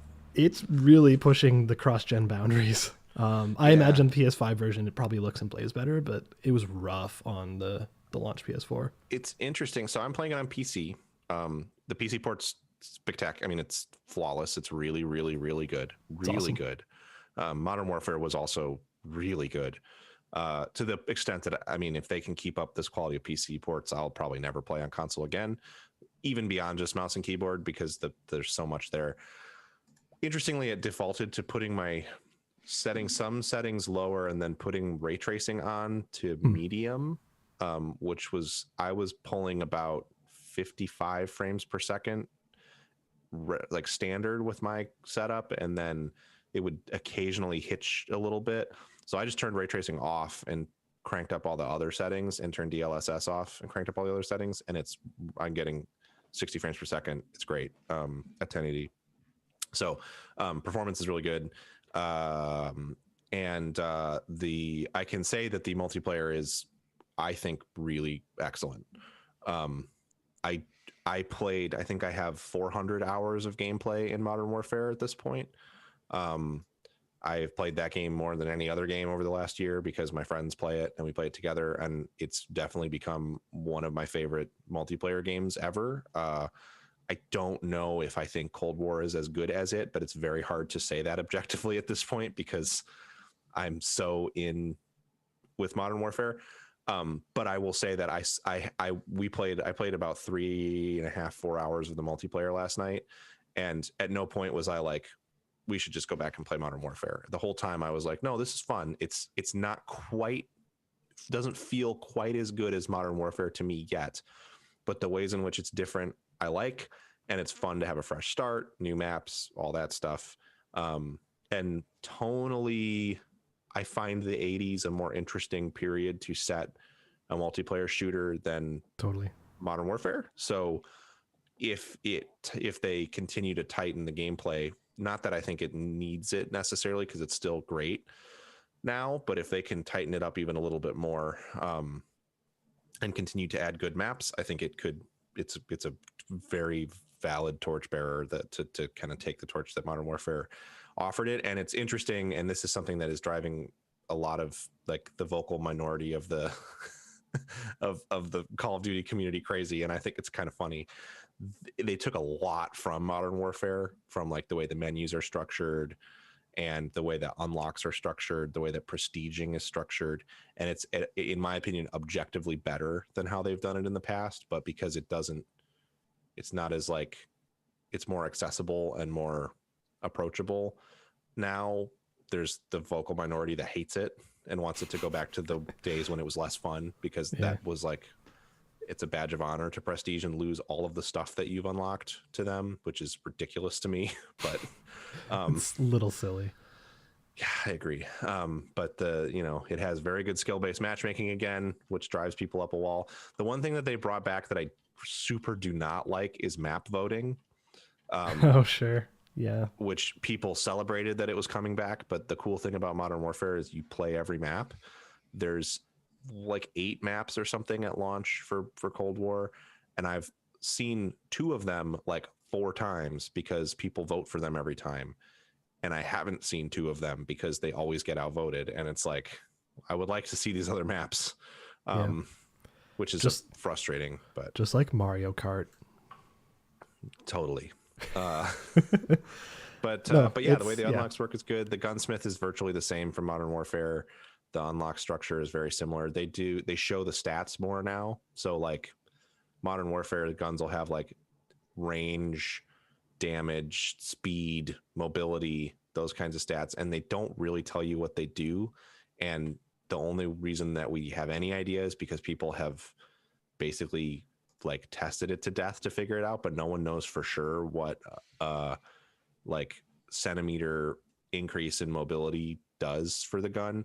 They surface all that stuff now, so it's like it'll be 40% faster for you to go from sprint to fire with this attachment, and so that's really smart and feels good. Yeah. So one last thing I'll say about Call of Blops Qua is that it's interesting with how popular Warzone has got, that now there is a free Call of Duty that people can play, and it's pretty fully featured and awesome. Like whether or not you like it is up to your personal taste, but it's free and it's good. So the idea that a $60 product is now also on shelves, that like if you're questioning whether or not you should actually play it, I will say 100%. It is very worth it. Like it is very polished. It is very well put together, and like it's just very good shooting. Like I think Call of Duty had a dark period for a while where it was just like it was just by the books, by the numbers. It wasn't very good. Like Ghosts era, like that kind of stuff. Even Advanced Warfare, which I thought was interesting. Like those, they weren't great. But like between this one and Modern Warfare, it feels like they've finally brought it back in a way that doesn't feel like they're just spinning their tires.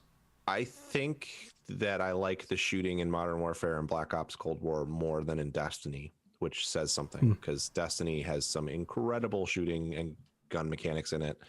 What I will say is it's going to be really interesting to see what happens in the next month if you're into these games, because currently Warzone is still part of Modern Warfare's like program. So if you click Warzone in the Cold War menu, it says like launching Warzone, and then it closes Cold War and launches the Modern Warfare client. So in December, they're launching the first season of the Battle Pass, which you'll be able to level by playing Modern Warfare Warzone or Black Ops Cold War. And it sounds like they're moving Warzone to the Cold War client. And then that's when all of the Cold War guns and skins are going to get integrated into Warzone. The question is, does that mean that it's going to still all be ported to the Modern Warfare engine, which is what Warzone runs on? Who knows? It's a lot of question marks. And then on top of that, is there going to be a new like map soon? I mean, Warzone has a lot of, it'll be interesting to see what they do with it on an academic level for sure. I will say too, I did play a level of zombies. It's very fun. I think if you're someone who's like, zombies is stupid, you should try playing zombies if you have the game, because it's better than the past couple of iterations. The zombies have health bars like people do when you're playing multiplayer, so it's very satisfying to like ping off their health bars. And it's got a lot of weird shit in it. You go into the upside down and stuff. It's fun. Okay. Well, that's Call of Duty Black Ops Cold War War Crimes Simulator. Yeah. Non-binary war crime simulator. Yes. They are throwing white phosphorus at the combatants. More queer drone operators.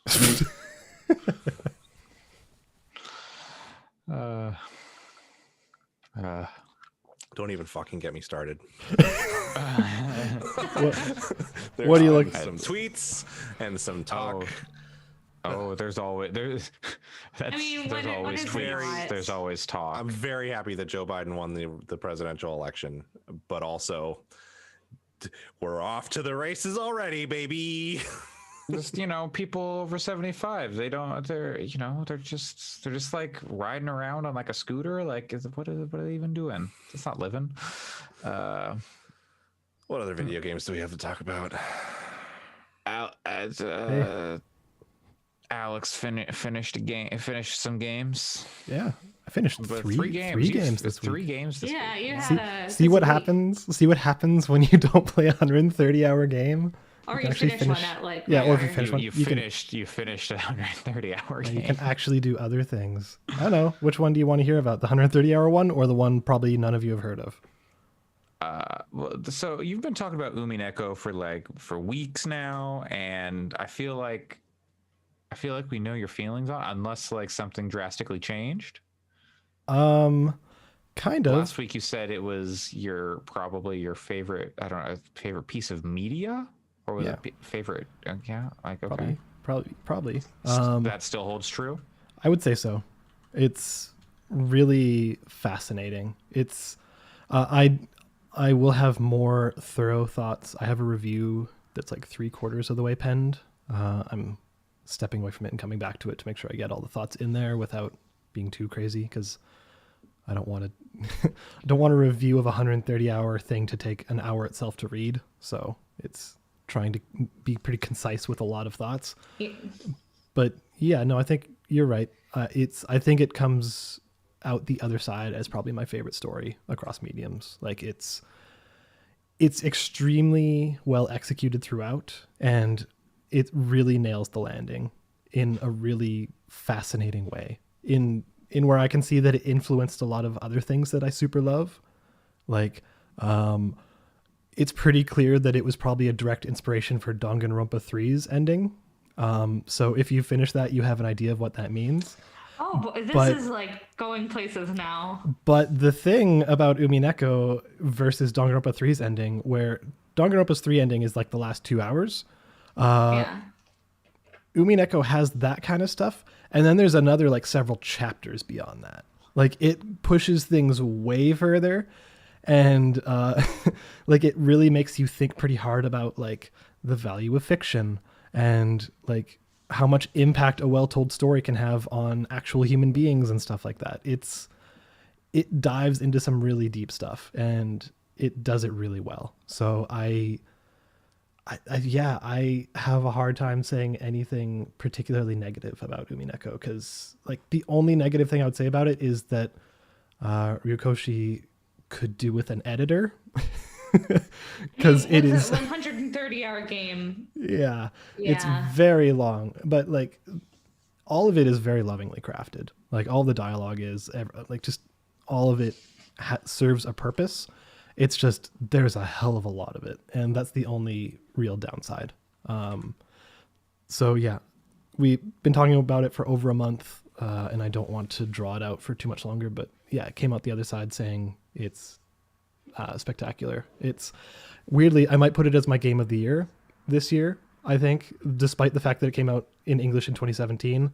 But I'm not going to use that rule to get around our thing of like, oh, everybody's number one game gets onto the list for game of the year, because that would feel weird. But there you go. On my personal list, it's probably number one. Alex does not get a game on the Gaming Fyx top 10 of the list. Just like 2018. Wouldn't be the first time. Yep. That would have been your chance. But Yeah, no, all it's right. super, super fucking good. Okay. Well, if you, for some reason, are looking for a 130-hour visual novel, Umineko. Oh, by the way, it does get gameplay in the last chapter. Oh, Or the last dang. episode. Yeah. Like- Okay, is it like Danganronpa gameplay where you're like, I wish this wasn't here? No, it's more like it's more like you're actually solving some of the crimes, and it's not holding your hand anymore. You're not just a passive observer, you're actually participating. And it's Okay. actually pretty cool. I wish there was like more of that in games, like with less hand holding, but also I don't want to play 125 hours to get to it. Yeah, I mean, I wish that there was more like of stuff like that in games, especially like solving mysteries. But I feel like I would say that, and then I'd get to it and be like, I don't know what I'm supposed to do. You've probably So- forgotten most of Return of the Obra Dinn at this point. It's got some of that to it. But I would say, like, if you do have trouble, it does give you a couple of things you can use to bail yourself out with. And yeah, anyways, it's really good. Umineko kicks ass. All right. Well, how about this next game? Well, Yeah. there is no game. There isn't? I don't know. That's what this thing says. Well, I don't know if we can talk about that then. If there's no game. Okay. All right, well, moving on. Like a dragon. So there is no game. Last episode, I'd asked the room kind of which game I should play, like kind of and ahead of we our told game. you Yakuza like a dragon. We did. Yep. Yeah. So, and we talked about some stuff that all of us have played, but this one came recommended Yakuza by like a dragon. by a listener of the show, a good friend who had listened to that episode, and they said that this is probably their game of the year. And I'd never heard of it, so I was like, okay, yeah, let's check it out. Gave it a shot, and I think I can see why it's their game of the year. Like, it's really good. It's a total love letter to adventure games, like old school PC, like point and click adventure games. Yeah, it looks like LucasArts adventure games So specifically. yeah, like one of the very first areas it brings you into may as well be a straight up Scum engine game, like Yeah. complete with the icons on the bottom for you to interact with like the environment in the different ways and stuff. And it's also very LucasArtsy in that like it has a hint system where if you ask for a hint for a specific thing, it has 3. And the first one's a very broad one to push you in the right direction. The second one's less subtle, and then the third one's just like, here's the answer, you dumbass. Here it is. Yeah. But like, it's funny because all the while it's like chastising you and booing you for using the hint system. It's like, oh, boo. It's really funny. But like some of the puzzles are actually really tough, which makes that hint system helpful. I did my initial playthrough avoiding hints altogether just because that's how I like to play adventure games. But yeah, went back through and checked out that hint system. It's really good. But so all of that saying, like, it is taking a lot of cues from games like Pony Island. I don't know if any of you played Pony Island, but where it's more about deconstructing games as a whole and like kind of pretending there's not even a fourth wall present, which depending on how it's executed can be good or bad. And in this one, I would say it's good. Like the whole premise of it is that you've started this game, but the game doesn't want to be played. So its goal is basically to try and get you to quit it so you'll leave it alone, which is fun. And it pulls it in some really interesting directions. It gets pretty subversive and like very self-aware, but not in a like annoying way or like a... a cheeky way. It's more That's good. clever. Because the Steam page, as often happens, it's like incredible 3D graphics that are flat, completely flat, and very pixelated. And I'm just like, I don't know if I want that like starts to seem like it's going like, for example, I don't really want to play a game that has the tone of Superland again. And it seems like from the Steam description it could kind of go that way, but knowing that it's you saying it's not cheeky is a good descriptor, I think. No, it's good. I don't know how much to dive into it because like there's a lot of things that are just good to experience in it. How long and is it? Depends how, if you use hints and stuff, or if you like, if you're using no hints and you get stuck a few times, probably about 5 hours. Okay. If you use hints, probably less, maybe a little bit more, depending on how you approach those kinds of games. Like if you're taking breaks and stuff like that, maybe 6 hours. But because it's only $13, so I'm just wondering if it's a shorter experience, which I would, to me, it being shorter would be a positive. Yeah, it's relatively inexpensive. There's also a demo, I believe. It's like a game jam version from 2015. Yeah, exactly. It's good. I think it's worth playing. It's interesting. It's funny. Like I don't know. I don't really have anything particularly negative to say about it. It's good. All right.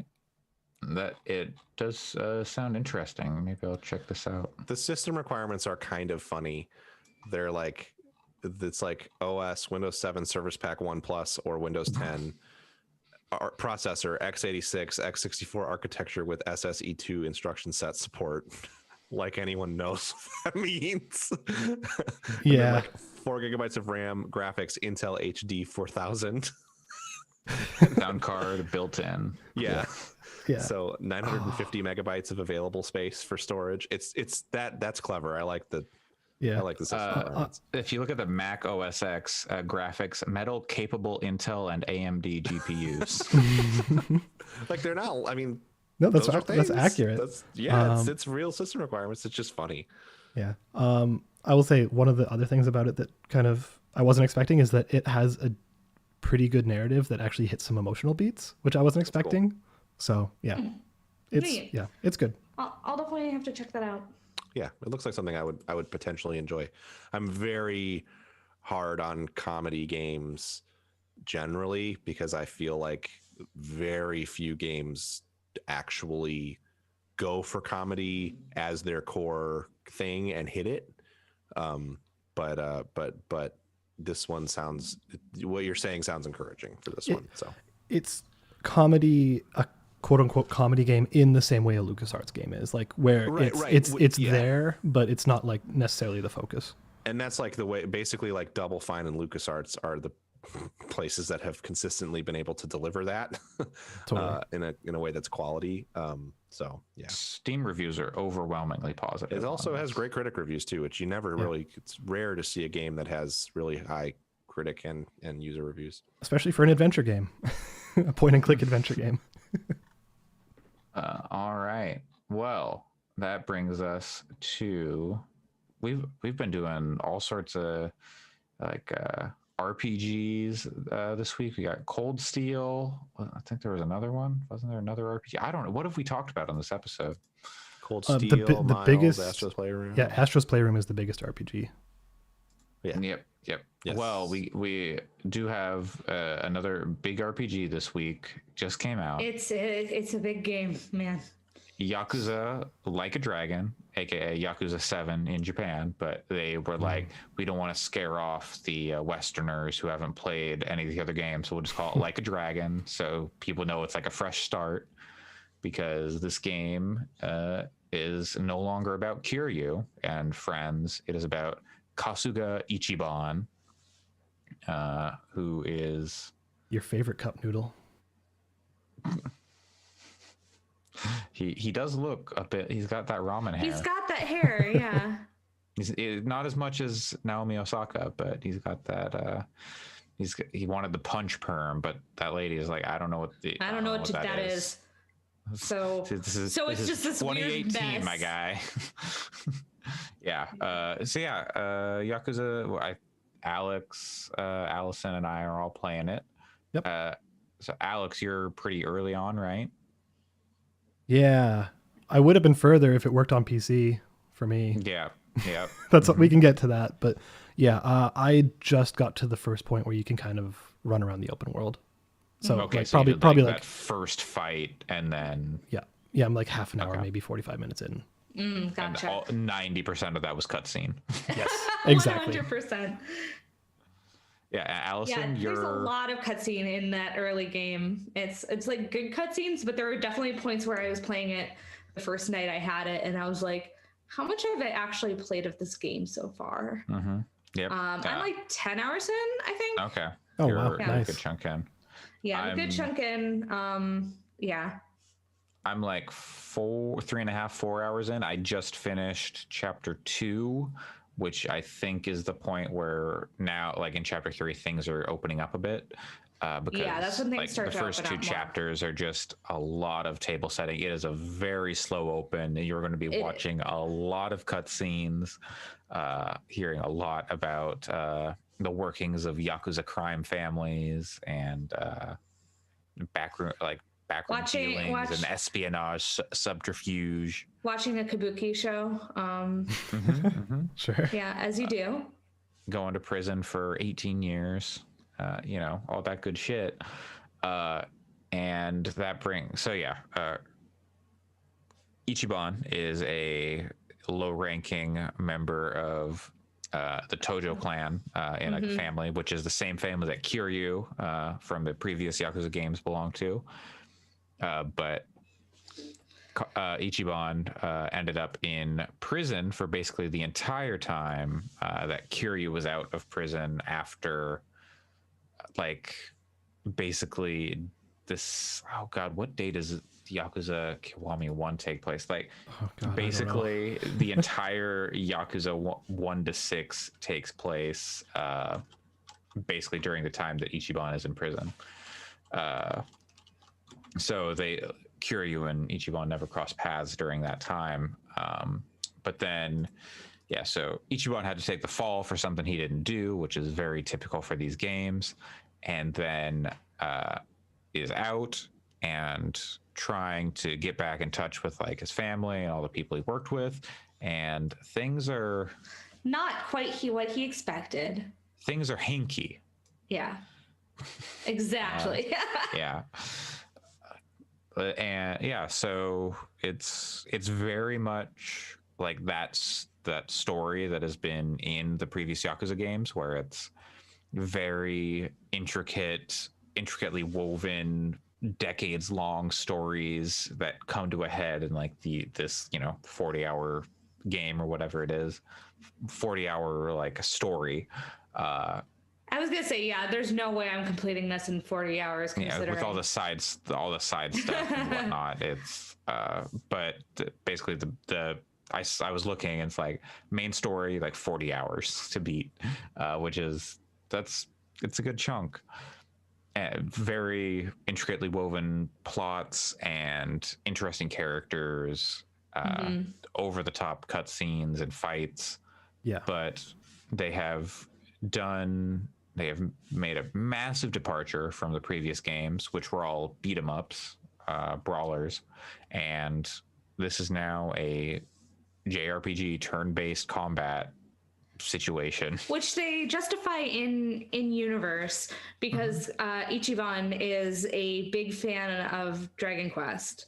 Yeah. So he's very specifically he views his world like an RPG. So it's that's to the point where it's people are you'd be a better fighter if you actually didn't let people do that. But it's he just views things so much as an RPG that it, for better or worse. It was interesting to hear them drop the actual Dragon Quest name. Yep. It's this isn't a Sega game. Okay, cool.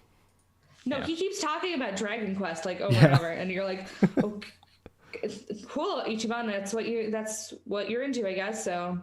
And Japanese people love Dragon Quest. Japanese people do love Dragon Quest, but you get the slime onigiri from the 7-Eleven. Tastes Really? like almond rice. Yeah. Oh wow, that sounds all right. Yeah, but it tastes like almond rice. I don't know. Yeah. I mean, almond rice is good. So does it have ketchup in it? Demi-glaze sauce, please. Yeah, so with it being like a JRPG and turn-based system, you do get party members that have and like special abilities. So you're not doing like combos so much. You're just like, okay, I'm gonna attack like you might expect, and it's kind of borrowing some stuff from like Persona, where you can knock people down. Yeah, and then if you can hit them again before they can stand up, you'll do extra damage. Yeah, and then also there's like, you don't position your characters, but you have to keep the positioning of characters in mind. So like if you want to, for example, you have like one of your characters who's on like the far left, and you have got like an enemy on the far right, and you're like, I want to like get this one specific person some damage because they've already taken damage. It's like, but if the positioning is off, then your attack might be blocked. Like you could try to run by another enemy, and that enemy could hit you and stop that attack. Yeah, exactly. Or if you run by like a sofa, you might pick that sofa up and use that as a weapon. Yeah.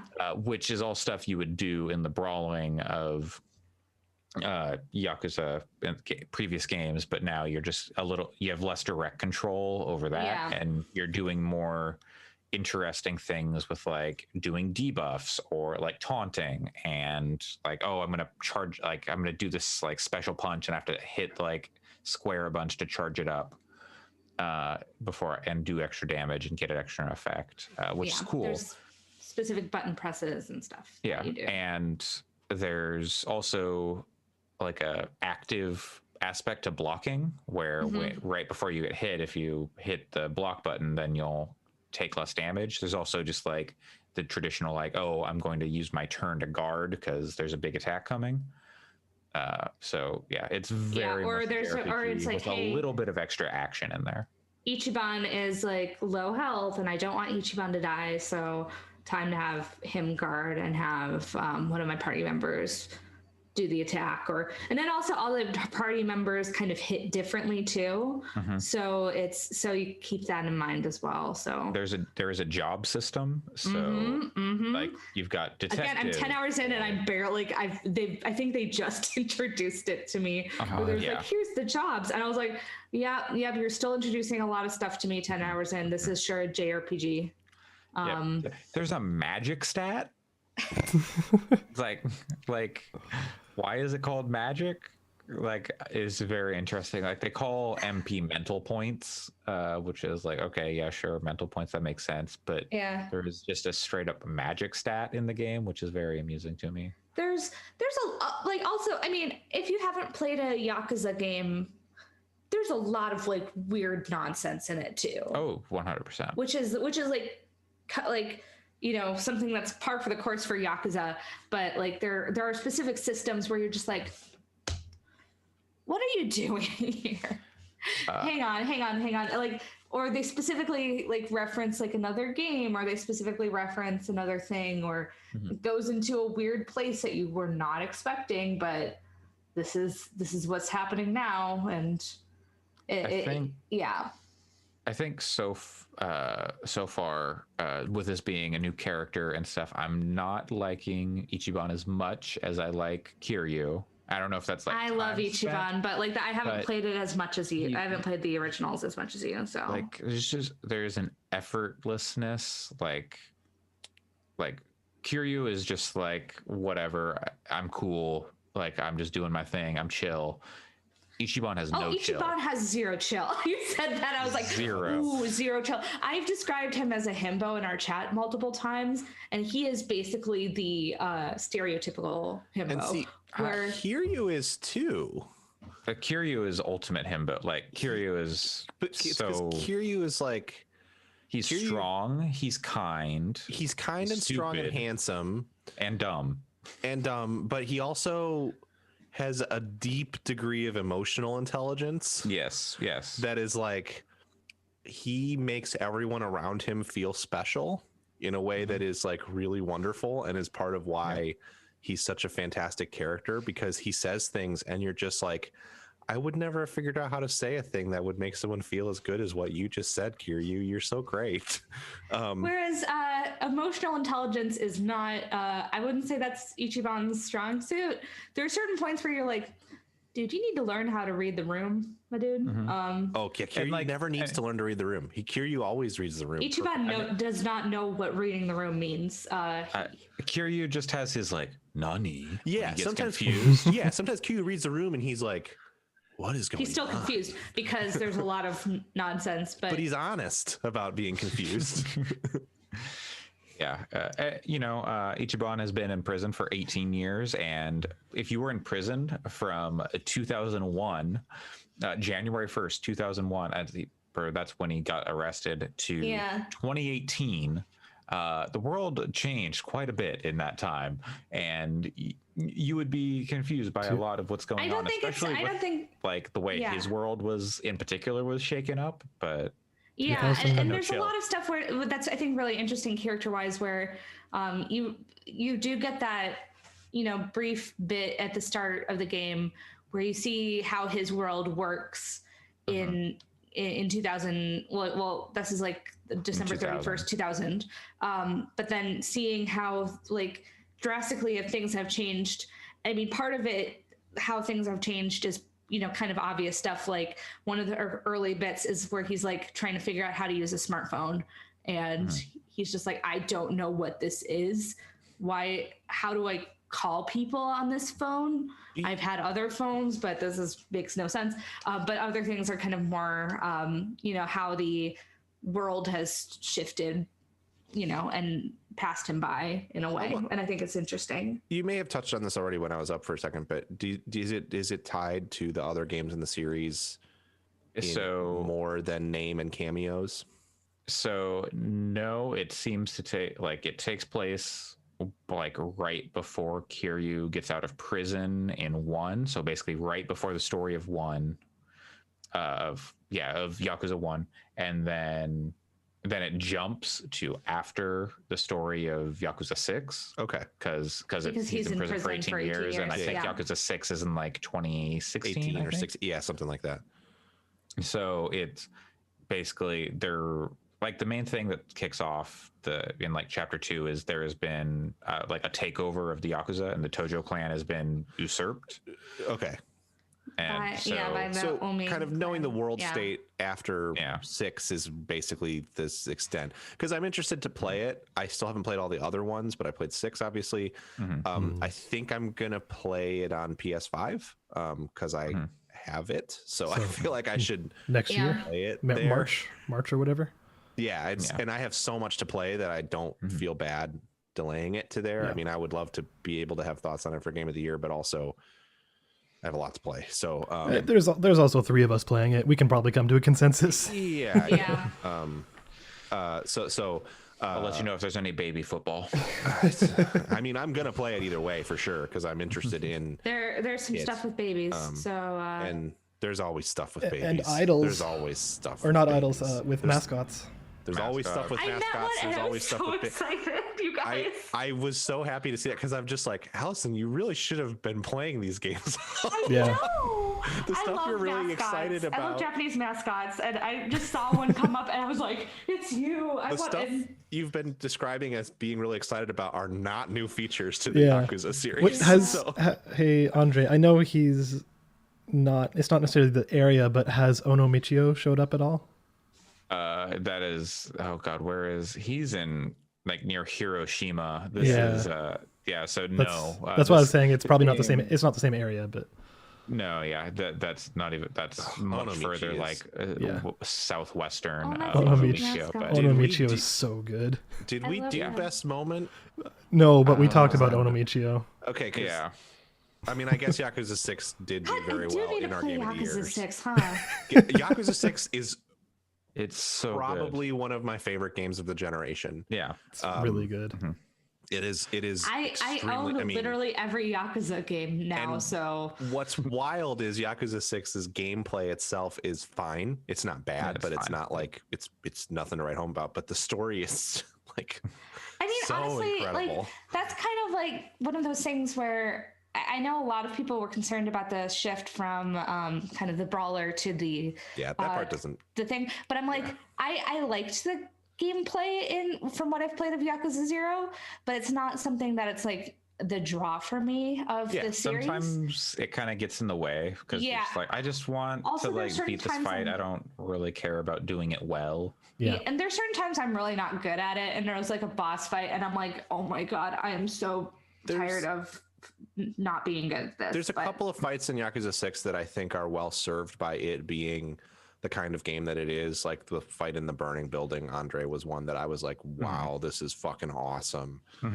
Yeah. So there are occasionally moments like that, but I'm sure that they adapt to it being a JRPG and make those moments pop in as well. There are like certain things. There's like one of the staples of the Yakuza games is basically raiding like a building and then like you know one man army going footsteps. through and kicking ass. Like there's very distinct footsteps when they're sensible, but nice dress shoes are clacking through the floors. Yeah, and then you have like these cutscenes in the middle of the fight where you like hit the last guy and then you just kick him through a door or something, or throw him through a window into another building, stuff like that, and you kind of lose some of that like frenetic pace because it's turn-based, and you can still get it. Like all that stuff is just like you punch him and then it goes into a cutscene, so you still get that. But I think for the boss fights, it still works pretty well. At least the one I did. I don't know if it's like full boss, but it's like a more dramatic encounter. It worked well for that. And there's a contrast too, because like that burning building fight is tough but really cool and cinematic, and I really enjoyed it. But then also the fight earlier in Yakuza 6 when you're fighting the guy.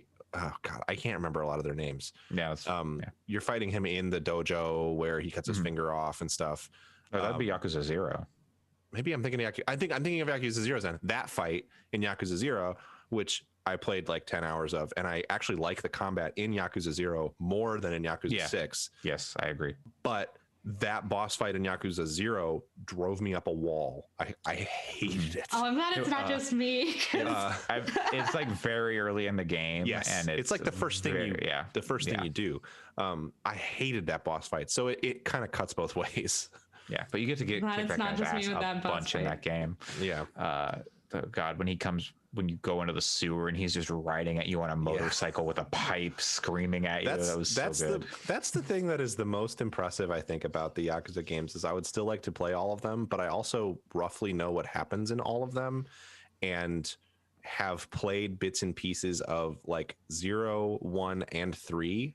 And so I don't have the knowledge of someone who has played through all of them, but I feel fairly well versed in the series, and yet I would still like to play them all from start to finish, even though I know the plots and I know roughly how they play. Yeah, I just want to like get all the plots, and I want to meet all the characters. I want to hang out with every single mascot in these games, and then do all the side quests too. Because like some of I'm excited.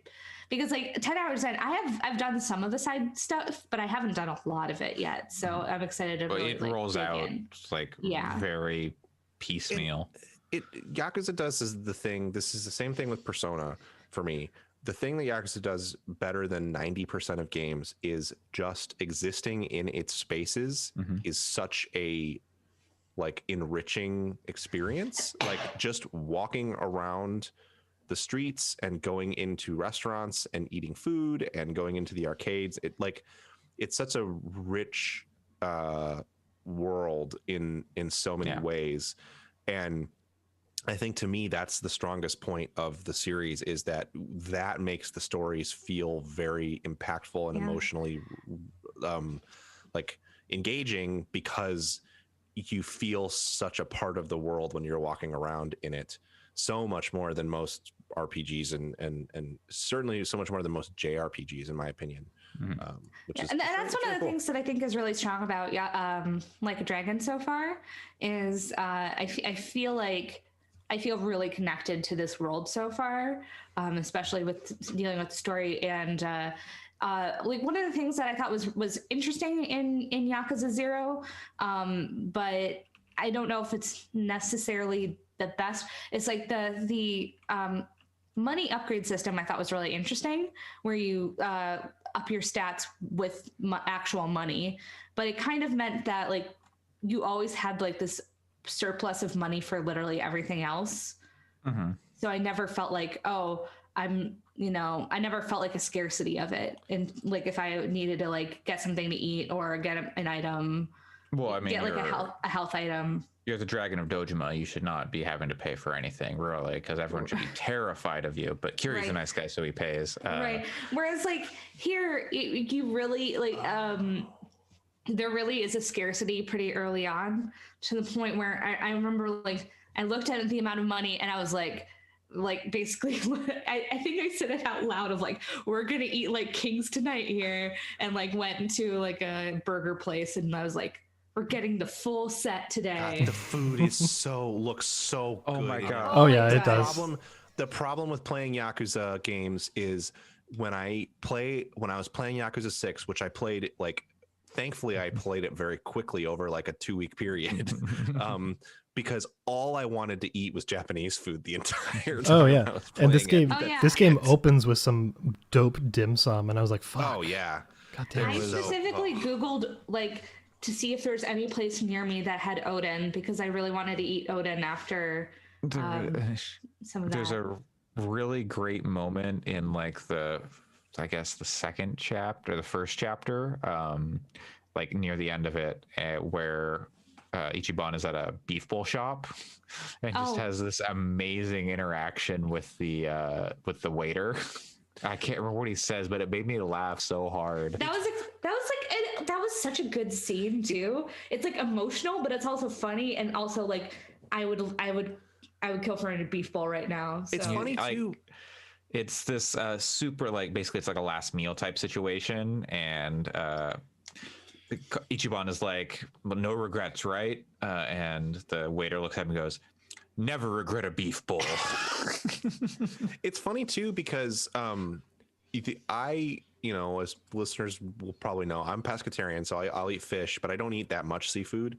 I'm like 95% vegetarian.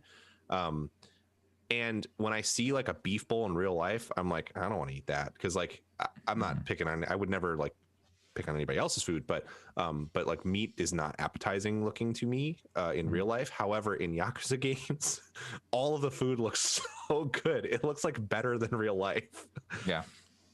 I haven't been there yet, but I think in Yakuza 7 they had the actual restaurant chain Gyukaku, which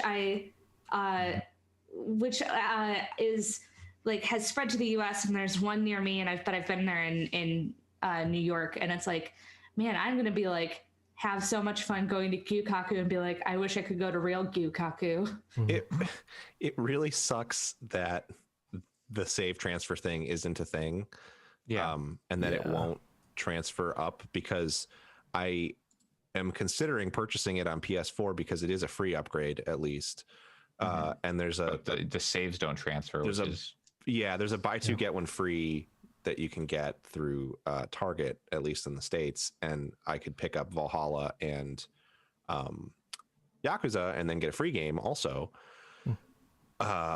Interestingly, it specifically excluded Demon Souls and Miles Morales, so I could not take advantage of it for those two games. But Yakuza and Valhalla are included, and I could just get the PS4 version of Yakuza and then upgrade it for free. But I still probably won't want to start playing it until the PS5 version is out, because you can't transfer the saves, which sucks.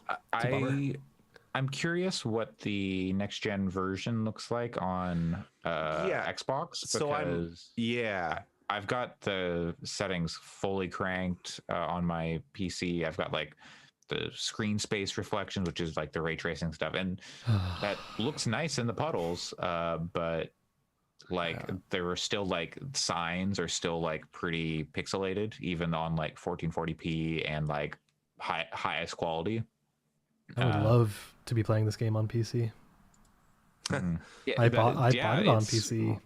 Real weird what was happening to you, because I've had like some weird controller stuff where if it like sits too long, it'll just be like, oh, the controller is not connected anymore or something, and I can't like reconnect while I'm playing the game. That's weird, but that's not at all what happened to you. You're using a multi-monitor setup, right? Yeah. Yeah. So apparently my issue affects people who use 2 or more monitors, but if it's not affecting you, I don't know. So basically, I bought it on I PC. have that nice graphics card. Yeah, that's true. Mine is old in this computer. But yeah, I got it on Steam, started playing it, and every time it would launch, it would just start flashing a black screen, and then like you'd kind of see the Sega logo appear for a second, and then like it would just keep flashing, and then it would just go all black and turn my monitor off. That's bizarre. Yeah, and apparently other people have been running into that same issue. So I spent like an hour and a half troubleshooting, like changing INI files and configurations and all this kind of stuff but nothing was working. So I ended, like fully cleanly updating drivers and doing all this stuff, but just didn't work. So I ended up refunding it and playing it on PS4. Yeah. Weirdly, it always launches in like 1080p windowed mode, so it's like a small little I'm like, why are you doing this? And then I can full screen, it's not a problem, but I don't know, it's a weird port, I guess, but it's playing fine for me, and I can play it like 90 frames a second, so which is really important for a turn-based RPG. Yeah, very much. Yeah, that's been my one complaint on PS4. It's been maybe 30 frames, sometimes pretty below that, which is a bummer. 6 have that problem too. I'm curious as to see. I think I might actually just order it for PS4 because I'm curious to see, since I can do the buy 2 get 1 anyway. I'm curious to see if it how it runs on PS4. I don't really care about higher fidelity. My main interest in playing it as a PS5 version is the load times. But it's possible that it loads really fast on PS5 anyway. On PC, like it's like I almost never there's like the text like on the tooltip screens, and I barely have time to read any of it most of the time. Yeah. Sometimes, like when loading the game, maybe it's a little bit longer, but not it's like 5 seconds. I mean, there's definitely load times on the PS4, but it's not terrible. Yeah. Like it's it's noticeable, but I've definitely, like you said, I've only read it a couple of times. For the that ultimate question becomes, if I get Assassin's Creed Valhalla on PS5 and Yakuza Like a Dragon for PS4, then I have a free game to select.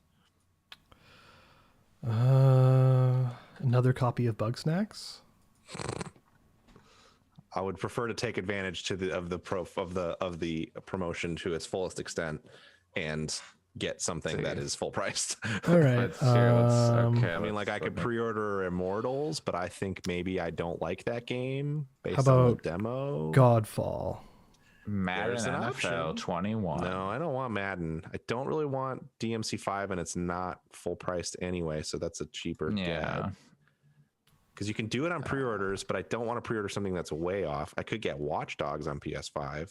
Sackboy Adventure. I don't give a fucker and a half about Sackboy's Big Adventure. Puyo Tetris 2. Tetris 2. Yep. We ended up at the same spot. Then I'll have to buy a second controller, and I don't want to do that. It's too bad Hitman 3 isn't out yet. Yeah. I'm going to play that on PC because they're letting you transfer all your stuff over. So yeah, that's fair. That's and also I like playing those games on PC because the fidelity of mouse and keyboard means that you can, for me as someone who is decent at shooters, even though Hitman's not a very good shooter, I can do some kind of crazy, like throw something over here, throw something over there really fast. Oh, it's buy 2 get 1 free on select games, movies, and music. Baby, you got Uno right here. I might just end up pre-ordering Watch Dogs. I got a 2-pack of bicycle playing cards. I was not super impressed initially with Watch Dogs on PC, but I like playing it on a controller more, and there was some stuff that I've heard about it that actually makes me kind of interested to play it. We got BTS. We got BTS B Deluxe Edition CD, $50. You can include that. That's on the buy 2 get 1 free. You can get 2 games and a BTS Deluxe Edition CD set. Wow. I guess some Play-Doh, a Play-Doh retro compound pack. It's very Owen Wilson of you.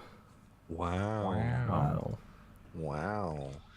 I'm just trying to help you out here, man. I appreciate it. Nicholas Sparks: The Return. It's basically a choice between Watch Dogs Legion or Godfall. But you already have Watch Dogs Legion. No, I don't. I got a month of Ubisoft Connect. I didn't buy the game. Oh, right. Well, I wouldn't buy the game unless it was part of a buy two get one free promotion. So you got Blackpink, the album CD box set version 4. Well, how much is that? $24.99. That's just I would just buy that though. But it comes with wait, no, is this what is this? Is this it's not a real tiara? Okay, no. Well, then fuck it. It's kind of a nice box. I don't know. I like that album. It's fine. Yeah, it's good. Yeah, because it seems good. By the way, Pre-order a copy of Riders Republic. Hocus Pocus and the all new sequel. The book for $6.49. You're looking at movies. I'm not gonna go there. No, it's a book. I'm just looking at the buy two get one free on select games, movies, music, and books. Oh, it's on books too. Okay. So Andre, what news happened this week? The way you're feeling right now is something that we all feel at different points when different members of this podcast start going off on tangents about things. We've all got a thing. You can get some Nickelodeon slime. Oh my god! Wait, what? I'll throw that on the order. Like Not actual as the free slime? thing. Yeah. Huh. Well, You can buy it by the bucket. It's more just like a weird, like, I don't know. It's Nickelodeon slime blends. It's like Immortals isn't even gelatin in the promo. mix. Yeah, it's probably because it's not out yet. No, you can do it on pre-orders. I could get Riders Republic for free. For some reason, Immortals isn't in the promo. I don't get it. I don't know. Yeah, it's select games. Yeah. Just get a Stadia. Don't do Sackboy that. isn't included in it. Wow, damn. Speaking of things that are free, Google is giving out free Stadia founders packs, premium packs. What are those called? Whatever. The thing. Whatever. I have claimed mine. A Chromecast. You can get a free Chromecast if you have. Exactly. Yeah. I do it for free Chromecast, and I've heard that like it's not a bad controller to be used for either your phone or your PC. So I'm like, I'll try it out and see. But I'm like, I'm not using it for Stadia. Yeah. So I'm getting a free Chromecast, and then maybe I'll use the controller a little bit. If you are a YouTube Premium subscriber and have been since before some date in November, then you too can claim a free Google Stadia starter kit or whatever. One thing I'll also say too is unless you're outside of the United States. yeah. For now. The one thing I'll say All our too listeners is, in Russia. They are is there. if you're on somebody's family plan for Google for YouTube Premium, that works too. Because Can you double up? Can you get like? I don't know. So I was wondering to ask my dad if he wanted to do that, but also he doesn't play video games. But yeah, no, I'm on my use parents. a Chromecast. You can put like baseball on the TV. Oh my god. I'll ask him if he wants to put baseball on the TV. I think they already have a Chromecast on one of their TVs, but it's like, he's gotten weirder products before, like when he bought like that Overwatch League shirt for no reason, and I was like, why you've never played or watched awesome. Overwatch? He has an Overwatch League shirt for like a France team, I think, because you could get it for like extremely cheap, and I was like, okay. Living his best life. Yeah. Okay, we can move on to news. I'm sorry, but I have to first address this. You can get Watch Dogs Legion for PS4 as part of this promotion. Buy two get one free, which means you can play the PS5 version when that patch hits in like 10 days. It's a free upgrade. There's no the Ubisoft games, just do the upgrade. But you can't pre-order a copy of the PS5 version of it on Target.com and get it in the buy two get one free. Anyone who's buying the PS5 version is a chump because isn't it like $10 more? No, the Ubisoft games are $60. Oh, okay. Across both. No, anyway, moving on. Sorry. That's weird. Okay. Well, speaking of the PS5 and the Xbox Series X and S also launched this week. And I don't know, they're consoles. Yep, they exist. People have them in their Talk about them houses. a lot, yeah. Yeah, they are being scalped, of course, for Yep, Yeah. a lot of money. ridiculous. The PS5 is going for much more than the Xbox, which is interesting. Yeah. But I think like maybe predictable based on just like games available, possibly. I don't know. In case you're curious what the actual size of the Xbox Series S is, I recommend going to Belinda Garcia's Twitter, where she has it It's like a next 4-month-old kitten. Yeah, next to her 4-month-old kitten. You can DM me for a size comparison with my dog. Also, I'm not. It's not of for the public PS5. consumption. Yeah. I don't know. There have been of course launch hardware. There are some weird quirks. Yep. Like people getting some bunk CD drives or disk drives in their Xboxes, Just like making rattling horrible around. noises. Yeah. Horrible noises. And the PS5s having some sort of like various like download errors where like they can't download the right game or like the right version of a game, or just download it at all, and you have to like factory reset, or rest mode not working, quick resume stuff, or whatever it's called. And some things seemingly bricking the consoles. Yeah. Yeah, so yep, hopefully that stuff is all easy to fix and fix quickly, because hey, these are expensive. Yeah, I and think some of it is Probably hard to replace right now if something got broken. Yeah, I certainly think they deserve the criticism, so I'm in no way defending them. However, what I would say is, and what I was sort of saying in our chat is, there's always a failure rate on hardware, like every kind of hardware. It doesn't matter if it's a video game console or phones, or like in my line of work, it's appliances. There's the failure rates are obviously you want them to be low, but to some extent, clearly there is an issue with the Spider-Man remastered rest mode thing. That's like something that's been recreated. That's the biggest one that I've heard about, is that which is wild, because I always use rest mode, so I'm like, I've used, it's not an issue with Miles because I've used rest mode with Miles and it's been fine. But to then sometimes the extrapolation from like, well, it happens consistently with Spider-Man remastered, and then my PS5 was in rest mode and I turned it on and it was bricked and it wasn't running that game. You start to get into like, it may not have been because of rest mode at that point. You're drawing a correlation with something that is reproducible, and it could be that too. But when you start getting into like troubleshooting hardware issues like this, it's really complicated. So the stuff that's like, well, don't plug in the Ethernet port, which some is now like, there's hearsay about like, no, that's specifically related to PS4 transfers, but maybe it isn't. I mean, it's hard to say unless you really have a large number of people reproducing the same issue.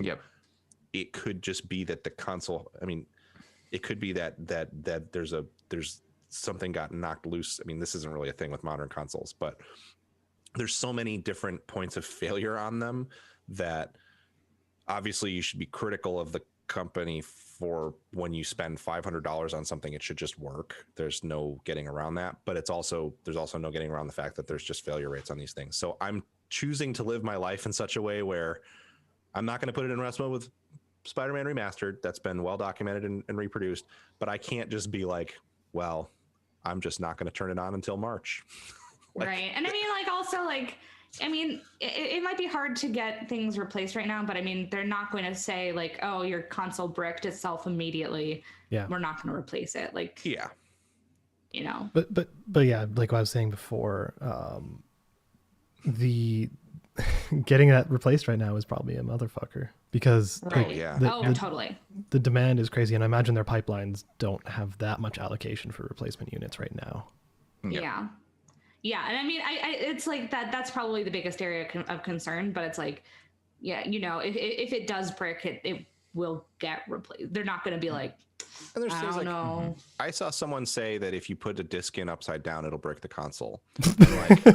Why are you putting, I guess seriously, if you got it like vertical. Well, so yes, I put it in upside down on accident because I had it set up vertically and it's behind my TV, so I kind of have to like reach over the TV to put the disc in. So I just like a doofus put Miles, because it asks you when you're booting it up for the first time if you want to put a disc in, if you have the disc version, to install it while you're going through the console setup, which is cool. And so I did that, and then I got through the console setup, and I was like, oh, Miles isn't installed yet, and it's because it was upside down. It did not break the console. It was fine. I ejected it, flipped it over, and then it installed correctly. There's no damage to the disc. It's all good. It's interesting that it didn't. I wasn't like, what sort of dumb motherfucker would put a disc in upside down? I have a unique situation. If the console had been in front of me and in front of the TV, I wouldn't have made that mistake. But because I was like reaching over the TV to put it in, Oh, sure. But so it's weird that it doesn't warn you. It's like, this disc is unreadable or something. I bet it would if you did it at the menu, but because I was going through the setup process, maybe. Yeah. That's probably why it didn't say that. I did have one moment when I was playing Miles where there was like a semi-emotional, not like super sad, but I think Miles was like looking at a picture of his dad on the mantle or something, and then it was like a friend messaged me, and it went like bling, and the message popped up in the corner, and I was like, turn off all that shit. Gonna need to turn off every notification. And it was like this controller is sick, because it was one of my few friends who managed to get one, and it's like, yeah, man. Yeah, it is, but maybe also not. Miles' dad is dead. That happened in the last game. That's not a spoiler. Speaking of dead, Deathloop is coming to PS5 on May 21st, 2021. Is this a delay or an announcement of a? Well, it was already delayed. It was going to be out, and so this is a new release. So they delayed it to 2021, and they're confirming the date. Yes, correct. Okay, yes. I want to play that game. Yeah, really, really bad. It looks good. Yeah, it does. Yeah, I've played all of the Dishonored games on console, so I'll probably play Deathloop there too. And plus, I want to try like the trigger, the trigger stuff they talked about. Yeah, me too. But I bought this new fancy graphics card. It's tough. It's a tough call because I like playing shooters on PC generally. I don't like playing first-person shooters unless it's a first-person snackser. I don't like playing FPSs on consoles. So mouse and keyboard, baby. Yeah, exactly. But what I'm hoping is that Deathloop has mouse and keyboard support on PS5 because Call of Duty does. Right. And so then I could try the trigger stuff, and if I hate it, I could still play with mouse and keyboard. So that's like I want Sony to just go, we're gonna do the DualSense right, and we're gonna do PC drivers. I know. Oh man, yeah. But that would be the best. But at the same time, the community might do it. I also don't want to plug my DualSense into a PC at this point. So if the devs aren't like supporting it, then it's kind of meaningless. No, totally. But like Motion and Joy, etc., like that was a community effort. Oh yeah. Like I mean, like getting it working on a PC, but getting like the haptic and the trigger stuff working. What I can already tell you that I'll do with Deathloop is I will purchase it on PlayStation 5. I will play through it and have a great time with it, and probably play through it once with a controller, and then when it's on sale on Steam, I'll buy it on PC as well. And then if I'm gonna play it like I play Hitman and eventually stuff, maybe. Of course it will. What am I saying? I'll wait for it to come to Game Pass and play it on PC there. That's done. Yeah, easy. Yeah. In fact, it'll be on PC Game Pass probably at launch, because it's coming to PC. It's coming to PC at launch. I wonder if I don't know. We'll see. Because Outer Worlds did, and that was a similar situation, not with the console exclusivity, but I bet it'll come to PC Game Pass at launch. Yeah, so then I can decide if I want to spend $60 to try the trigger stuff. What with the arcaneness and all that, but yeah. I forgot about that. Well, next up, this is a story I am positive we talked about, but for some reason people were started losing their minds again about it. I think you're right. Yeah, I had this. Which is Sega is looking at porting more games, remasters, remakes to PC because of Persona 4 Golden success. I am 100% sure we talked about this. I think we did, but it was also, I think that they've made more statements they reaffirmed it. Yeah. I think at first it was speculation, and now this is actually maybe Sega / Atlas getting out and saying it. Well, yeah, it was speculation because they said beforehand, if this does well, we will release more games, and then Right. And then did Persona well. 4 Golden did well, but Yes. So it's yeah. I think it's ridiculous. You can't just play all the Persona games on PC. That is like deeply absurd to Persona me. 3 portable, please. And I mean, 1 and 2 run on PC. I believe there are PC ports that exist of them. And they're not very good from what I understand. So they probably need some work, but they came out on Windows.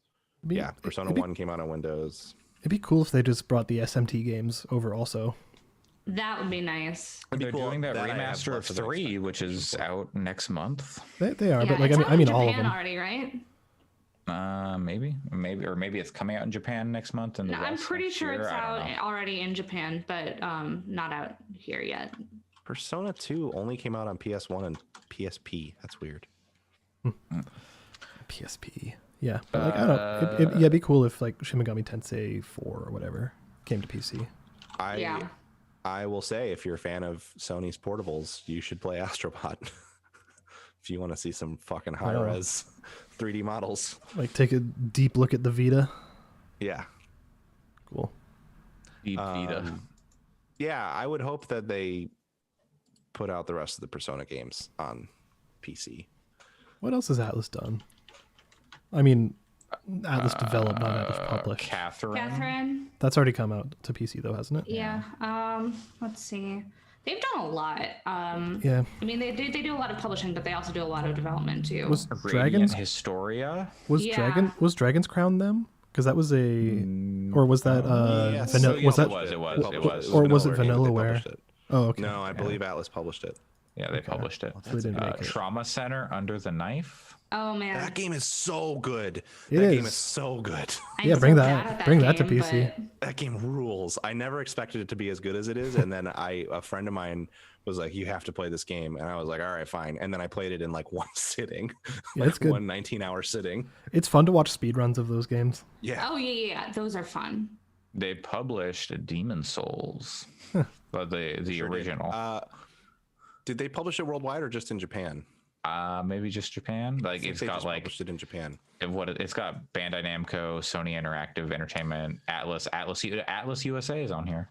Oh, okay. There you go. Maybe it was Bandai Namco published it in Japan and Atlas published it in the West. Like it's got Atlas Oh. and Atlas USA. So I'm looking at Etrian Odyssey 2. I'm looking some Atlas games. They made some Hello Kitty games.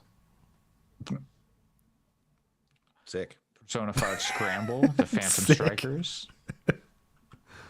Persona 4 Arena. Give us Persona 5 Arena, please. Yeah, so you can play Persona 4 Arena with worse characters. I regret to inform everyone that 13 Sentinels is not available on Target.com. That was the other thing I thought of for a free game. That would be a good one. But I would like to play it at some point. yeah, it's fine. It's good. Is this game called Soul Hackers? Oh yeah, Soul Devil Hackers is Summoner fucking Soul rad. Hackers. What's that Devil game? Summoner is really good. Those are SMT games. Yep. Soul Hacker is a Hackers. great name though. What? It's a great name. Yeah, and Soul Hacker is not like the other Devil Summoners games. I don't think it's more of an because It was a Saturn game with a 3DS port. yeah, the 3DS version is the one I played. It's fucking cool. They have guns that like are like computer guns with cables that like shoot into people's brains, and then you can go inside their brains and stuff. I think that's the game. Yeah. Oh yeah. That's right. Devil Summoner is awesome. So Shin Megami Tensei Devil Summoner 2 is like you play as this. It's called Raido Kuzunoha versus the Soulless Army, and you play as this like 18th century cop in the UK. Those games are crazy. They should make all that stuff for PC. All that stuff should come to PC. Yeah, or at least like available for other consoles or Every more modern game- consoles. Every game should be available on PC for I saw- posterity. I saw. Yes, I agree. For perpetuity? I was at my. Forever. I was at my local game store, video game store, picking up a copy of Spider-Man because I wanted to do one launch day PS5 physical game purchase. And they're super responsible, big plastic screens up between staff and customers, blah blah blah, the whole 9 yards. But I had to wait. Probably for them. hard to hear through 9 yards of plastic. Yes, it is. They have like a little speaker. I had to wait for like 15 minutes in the store for them to take the Miles Morales off of the pre-order status so that they could ring it up. And as I was walking around, I saw that they had a copy of SMT4 for the 3DS. I think it must have been sealed, and it was $80. I was like, Jesus, it's a good game, and I know that it's kind of rare, but wow. I'm sure they get a lot of foot traffic coming in there and trying to, look at games right now. It's funny, that store, I love that store. It's a great store. It's connected to a really awesome pinball arcade, which is like the same business. Also, there is not really a way physically to walk to it. It has like a tiny parking lot on the edge of a highway. That's America in a nutshell. Yeah. It's definitely a destination store. Well, with the Hyperloop, you can get anywhere in a terrifying. Fucking get me started. Okay, let's see. Next, Alex, you're gonna have to take the lead on this one because I don't really know what it means, but some stuff AMD talked about with sharing the memory from the 6000 series cards with the 5000 series CPUs, but now NVIDIA's like, no, we can do that too. We're just gotta patch it in. Yeah. And it'll work with anything. Yeah, the SAM, the Smart Access Memory. So AMD, AMD kind of was all like, oh, well, now if you get a 5000 series CPU and a 6000 series GPU, those will work together and give you 11,000. Yeah, it'll give you 11,000 performances. That's 8,000 more than the 3000 series cards. Yep, so correct. Yep, that was their math. NVIDIA. Yep, they're giving the double middle fingers to NVIDIA that way. But no, because they were basically saying like, oh yeah, this is going to be exclusive to this, like that pair of things. And then NVIDIA just kind of reverse engineered it and was like, oh, hey, we can do that too. Check this out. And then they're just like, here, see, we're doing it. Cool. And anybody can use it on any CPU and any one of our cards. That's cool, right? And so AMD is just kind of left like holding the bag in a way, just being like, yeah, I guess you could do it on anything.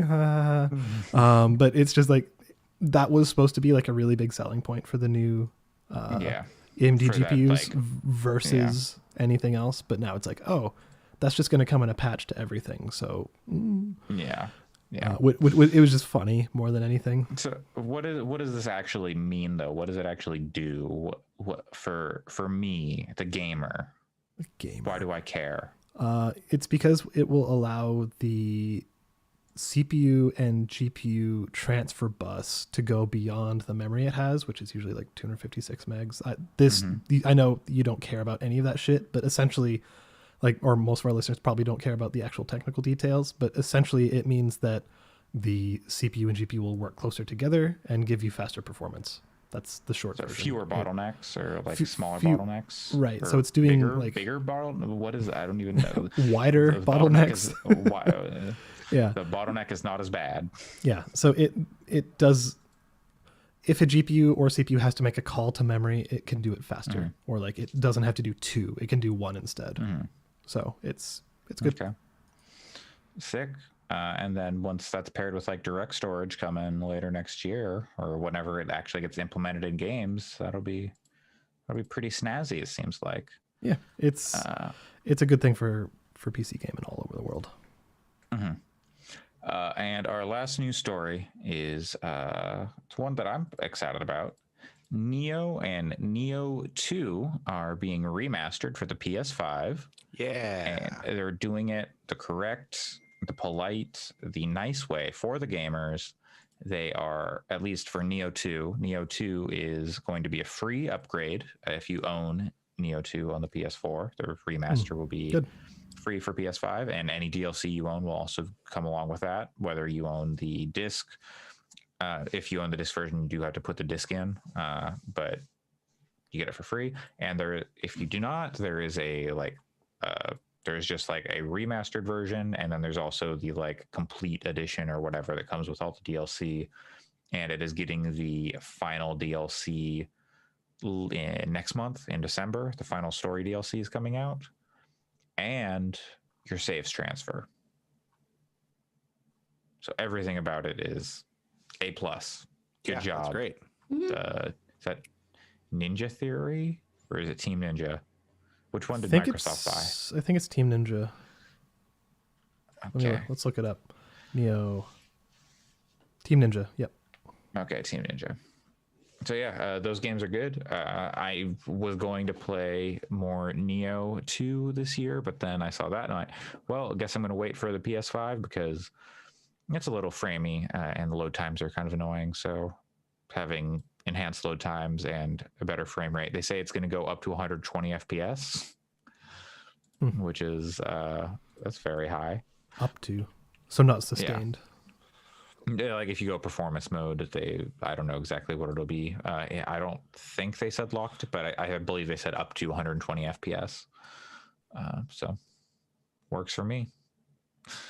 Sick. Most people can't make use of 120 FPS if they're playing on a TV anyway. So, and they don't have, Sony is not currently offering 1440p support on the PS5. It sounds like maybe they will in the future, but they're focusing on making it work on TVs right now, whatever that means. And with that, I think we are going to be done with this episode, unless there's any news we missed. I don't have any other news. I do want to report, if you want to feel baffled for a little bit, you should take a look at the cross-platform guides on Ubisoft's website, because What's up? well, there's just stuff like I placed my order to receive a PS4 copy of Watch Dogs, which I'm considering that to be my free game personally, no matter what Target.com says. And then a PS4 copy of Yakuza and the Assassin's Creed on PS5. And like you can transfer the upgrade is free. You have to keep the disc in the drive if you have a physical copy, but it's free upgrade from PS4 to PS5 versions of games. You can transfer your save data. If you transfer your save data, if you have a PC or an Xbox, your save data you can pull your PC save data to your Xbox, but you can't pull PC save data from your PC to your PlayStation. You can physically transfer PS4 save data to a PlayStation 5. There's a lot of other wild stuff in this FAQ. It's messy. At least I've heard with Valhalla that stuff all just works. Like, I'm sure it's fine. Like people are just, like people going from like, oh, I was playing on my PS4 and then I like got a Series X and I turned it on and loaded Valhalla and my save was just there. It seems it works better on the Xbox than it does on the PlayStation. The Watch Dogs like doesn't like fully support the thing. Like not weirdly, but like Valhalla does support it. It's just weird. I mean, Watch Dogs is an especially weird situation because it's technically not out yet for the new consoles. The update for it doesn't come out until the 24th of this month. I thought it did for the Xbox. And so that's what I'm saying is it did come out for the Xbox, but the physical versions, you can't buy it for Xbox Series X yet. However, the update's basically there. And so it's weird. The baby oil on the streets with the reflections. That stuff looks bad in IMO anyway, but whatever. Too much ray tracing. Part of why I want this game, since I can get it for free anyway, part of the reason that I want to do it is because I want to see what happens when that patch hits. If it's just a patch, if it's I have to download a PS5 version of the game and keep the PS4 disc in, I'll be interested to see. Okay, so that will be interesting. Replace Arwen from Lord of the Rings with Tigger. Is that a better movie? No, Arwen's a great character. Okay, Arwen is great. No, I'm saying Tigger is the new Arwen. Like it's still Arwen. Like in a wig and like the No. dress and like making out with Aragorn. Yeah, and bouncing No. around on its tail. Because Liv Tyler is Well, just wonderful. who would you add Tigger as a new character, or would you replace an no, existing character no. with Tigger? No, Replace like Tigger's one the new you member of the replace, Fellowship. no, replace like Pippin with Tigger. no. You finally shoot. Boromir. You finally with shoot. Tigger. No, not No. Boromir. No. Gollum. Replace Gollum with No. Tigger. You finally add Tom Bombadil, but Tigger is Tom Bombadil. That's what you do. God. Tigger Bombadil. Tom Bombatigger. No, Witch that's King not- of Play the Witch King of Angmar, but Tigger. Oh my god. Yes, sure. Why not? The Witch King of Angmar rides on Tigger. Did you ever play like the PS2 Fellowship of the Ring game? Yes. I played the Like- Return of a King on GameCube. Yes, I did that as like, well. that was what like That game rules. the That was a fun game. Two Towers and Return of the King were very different games from Fellowship. Yes, and those two were really good. Fellowship was not. Like Fellowship, like you were playing as like Frodo, and you got to like escape from the Shire and throw like rocks. Yes, over it's like a to weird distract the puzzle ring adventure wraiths. game. And then you had to fight. You go into the forest, and like it puts you to sleep, and then you have to like fight the vines. But I couldn't beat the vines, and I was It's a like, why did I bad rent this It's game? A really bad game. I've had That's it so for 2 interesting days, and I because, can't beat this part of the game. And now I've got like 3 days It left, has- and it's a waste of $5. It has the same energy as those shitty Harry Potter games on PS2. Hey! Harry Potter and the Chamber of Secrets. It's I not love that good. game. I Love did that too. game. It's not good. What was the Gears of Potter game where you're basically playing Gears, but it's a Harry That Potter? was 7. That was 7. Okay, put That was, Put- there were put two. Ti- there were Tigger in two that. put Tigger in that. Yeah. Oh. God. Now I want to go back No, and play that no, game. don't- Return of don't the King. corrupt- That's don't- a good game. It is. Don't corrupt Tigger like that. It's a missed, like those, the Two Towers and the Return of the King, that kind of game is missing from today's I mean, Oh, What? totally. those games were kind of like the evolution of something like Golden Axe in a sense, and like brawlers that were a little more than just button mashing, but you could button mash if you wanted to. We've lost that. We need, somebody's got to bring that back.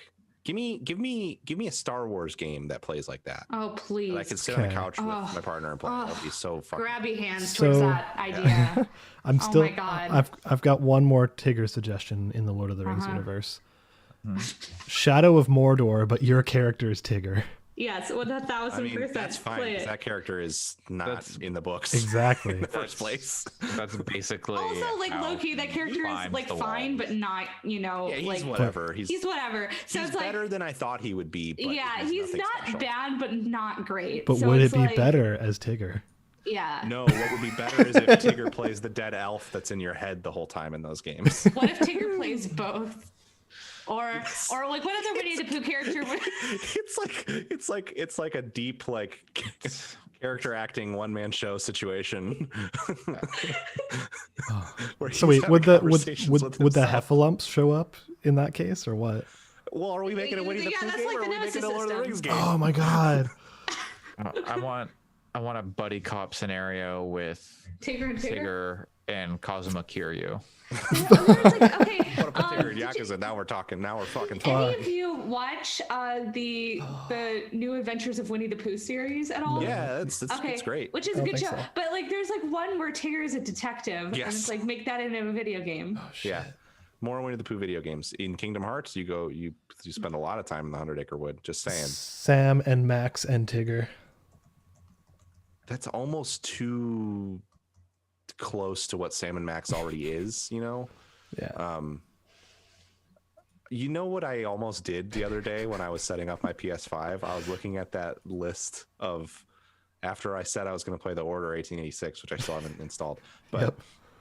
I was looking at that list of like all of the PS4 classics or whatever that collection is called. Oh, that's a weird thought. and my cursor hovered over Shadow of War for a little longer than I. It seemed it seemed fine.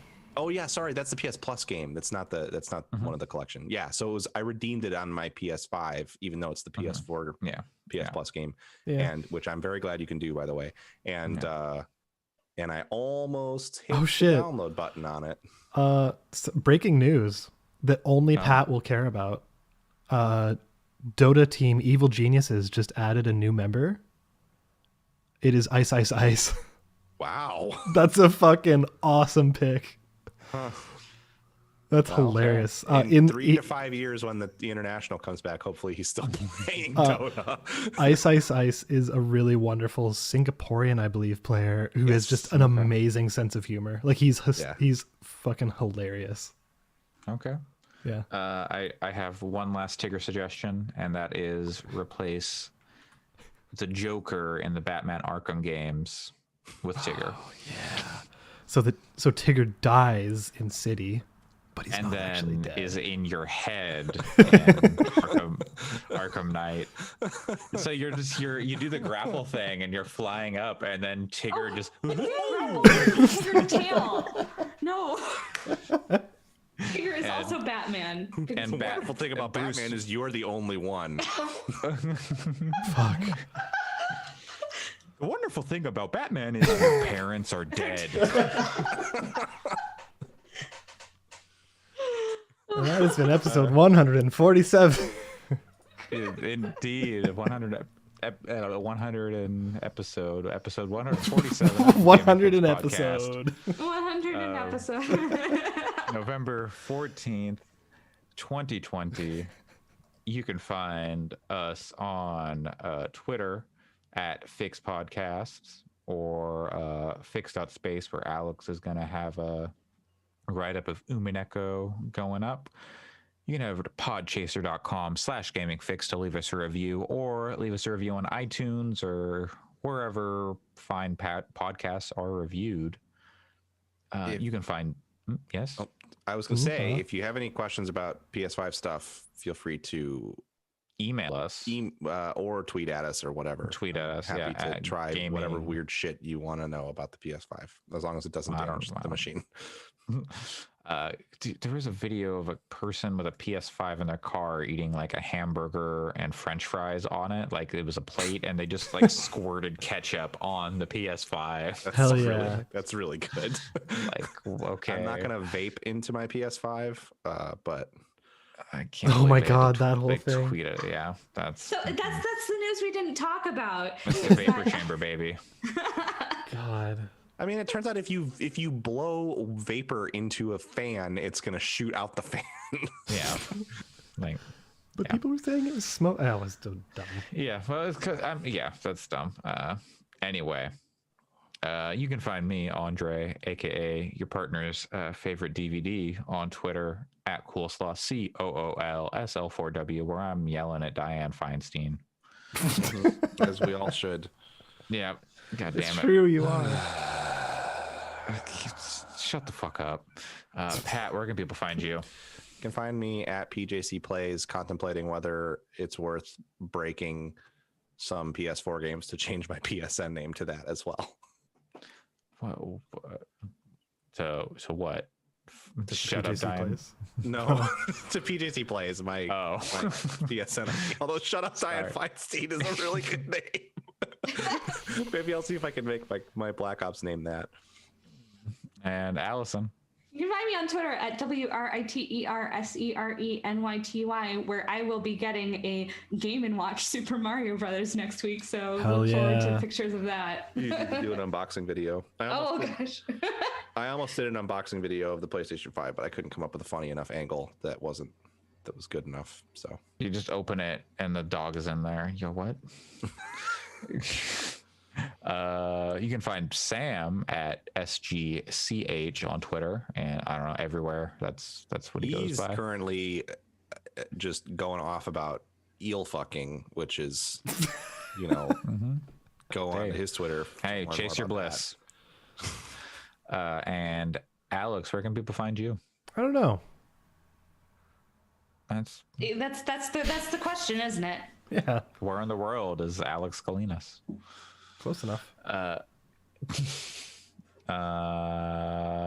We said this was going to be a short one, and it was Nope. not. Look at that. No. Right at 3 hours, baby. It's fine. I feel better about it now than I did last night. Last night when I was Yeah. going to bed, I was like, I can't fucking do a 3-hour podcast tomorrow. Yeah, no, But and I did had it, and that I same feel pretty thought. good. I had that same thought waking up this morning where I was like, oh my god, I can't do a long one, and then We're we here. did a Oh, long it's one. fine. Well, because the clocks changed for you, they did not change for me, and so it is even later than usual for me because we start at like 11:30 now, not 10:30. So Sleep yeah, in, so Andre. it's 2:15, baby. Enjoy your sleeping. Yep. Thanks for joining us, everybody. We'll be back Jackbox. next week with another episode. Jackbox Oh, yeah, Party the Pack Jackbox 7 is thing. good. Yeah, it was. Oh yeah, Big that was old Ding fun. Dong Award. Go. Dong. that. Congratulations, Allison. Thank you. It's a You gotta- true honor. I want to play that again soon, but also I don't have a backup or archive of that stream. So if you want anything from it, you best go get it before it goes away in a week. Reaching Yeah, I out to really want to play that game, the like where you have to guess the pop culture or thing. Yeah, that was a good one. That was a fun one. It'd be good if you could submit your own. I think I had Tigger as an option one of those times, Damn.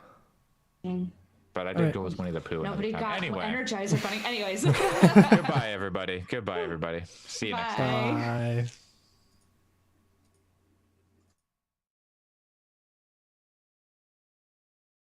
All right, stream.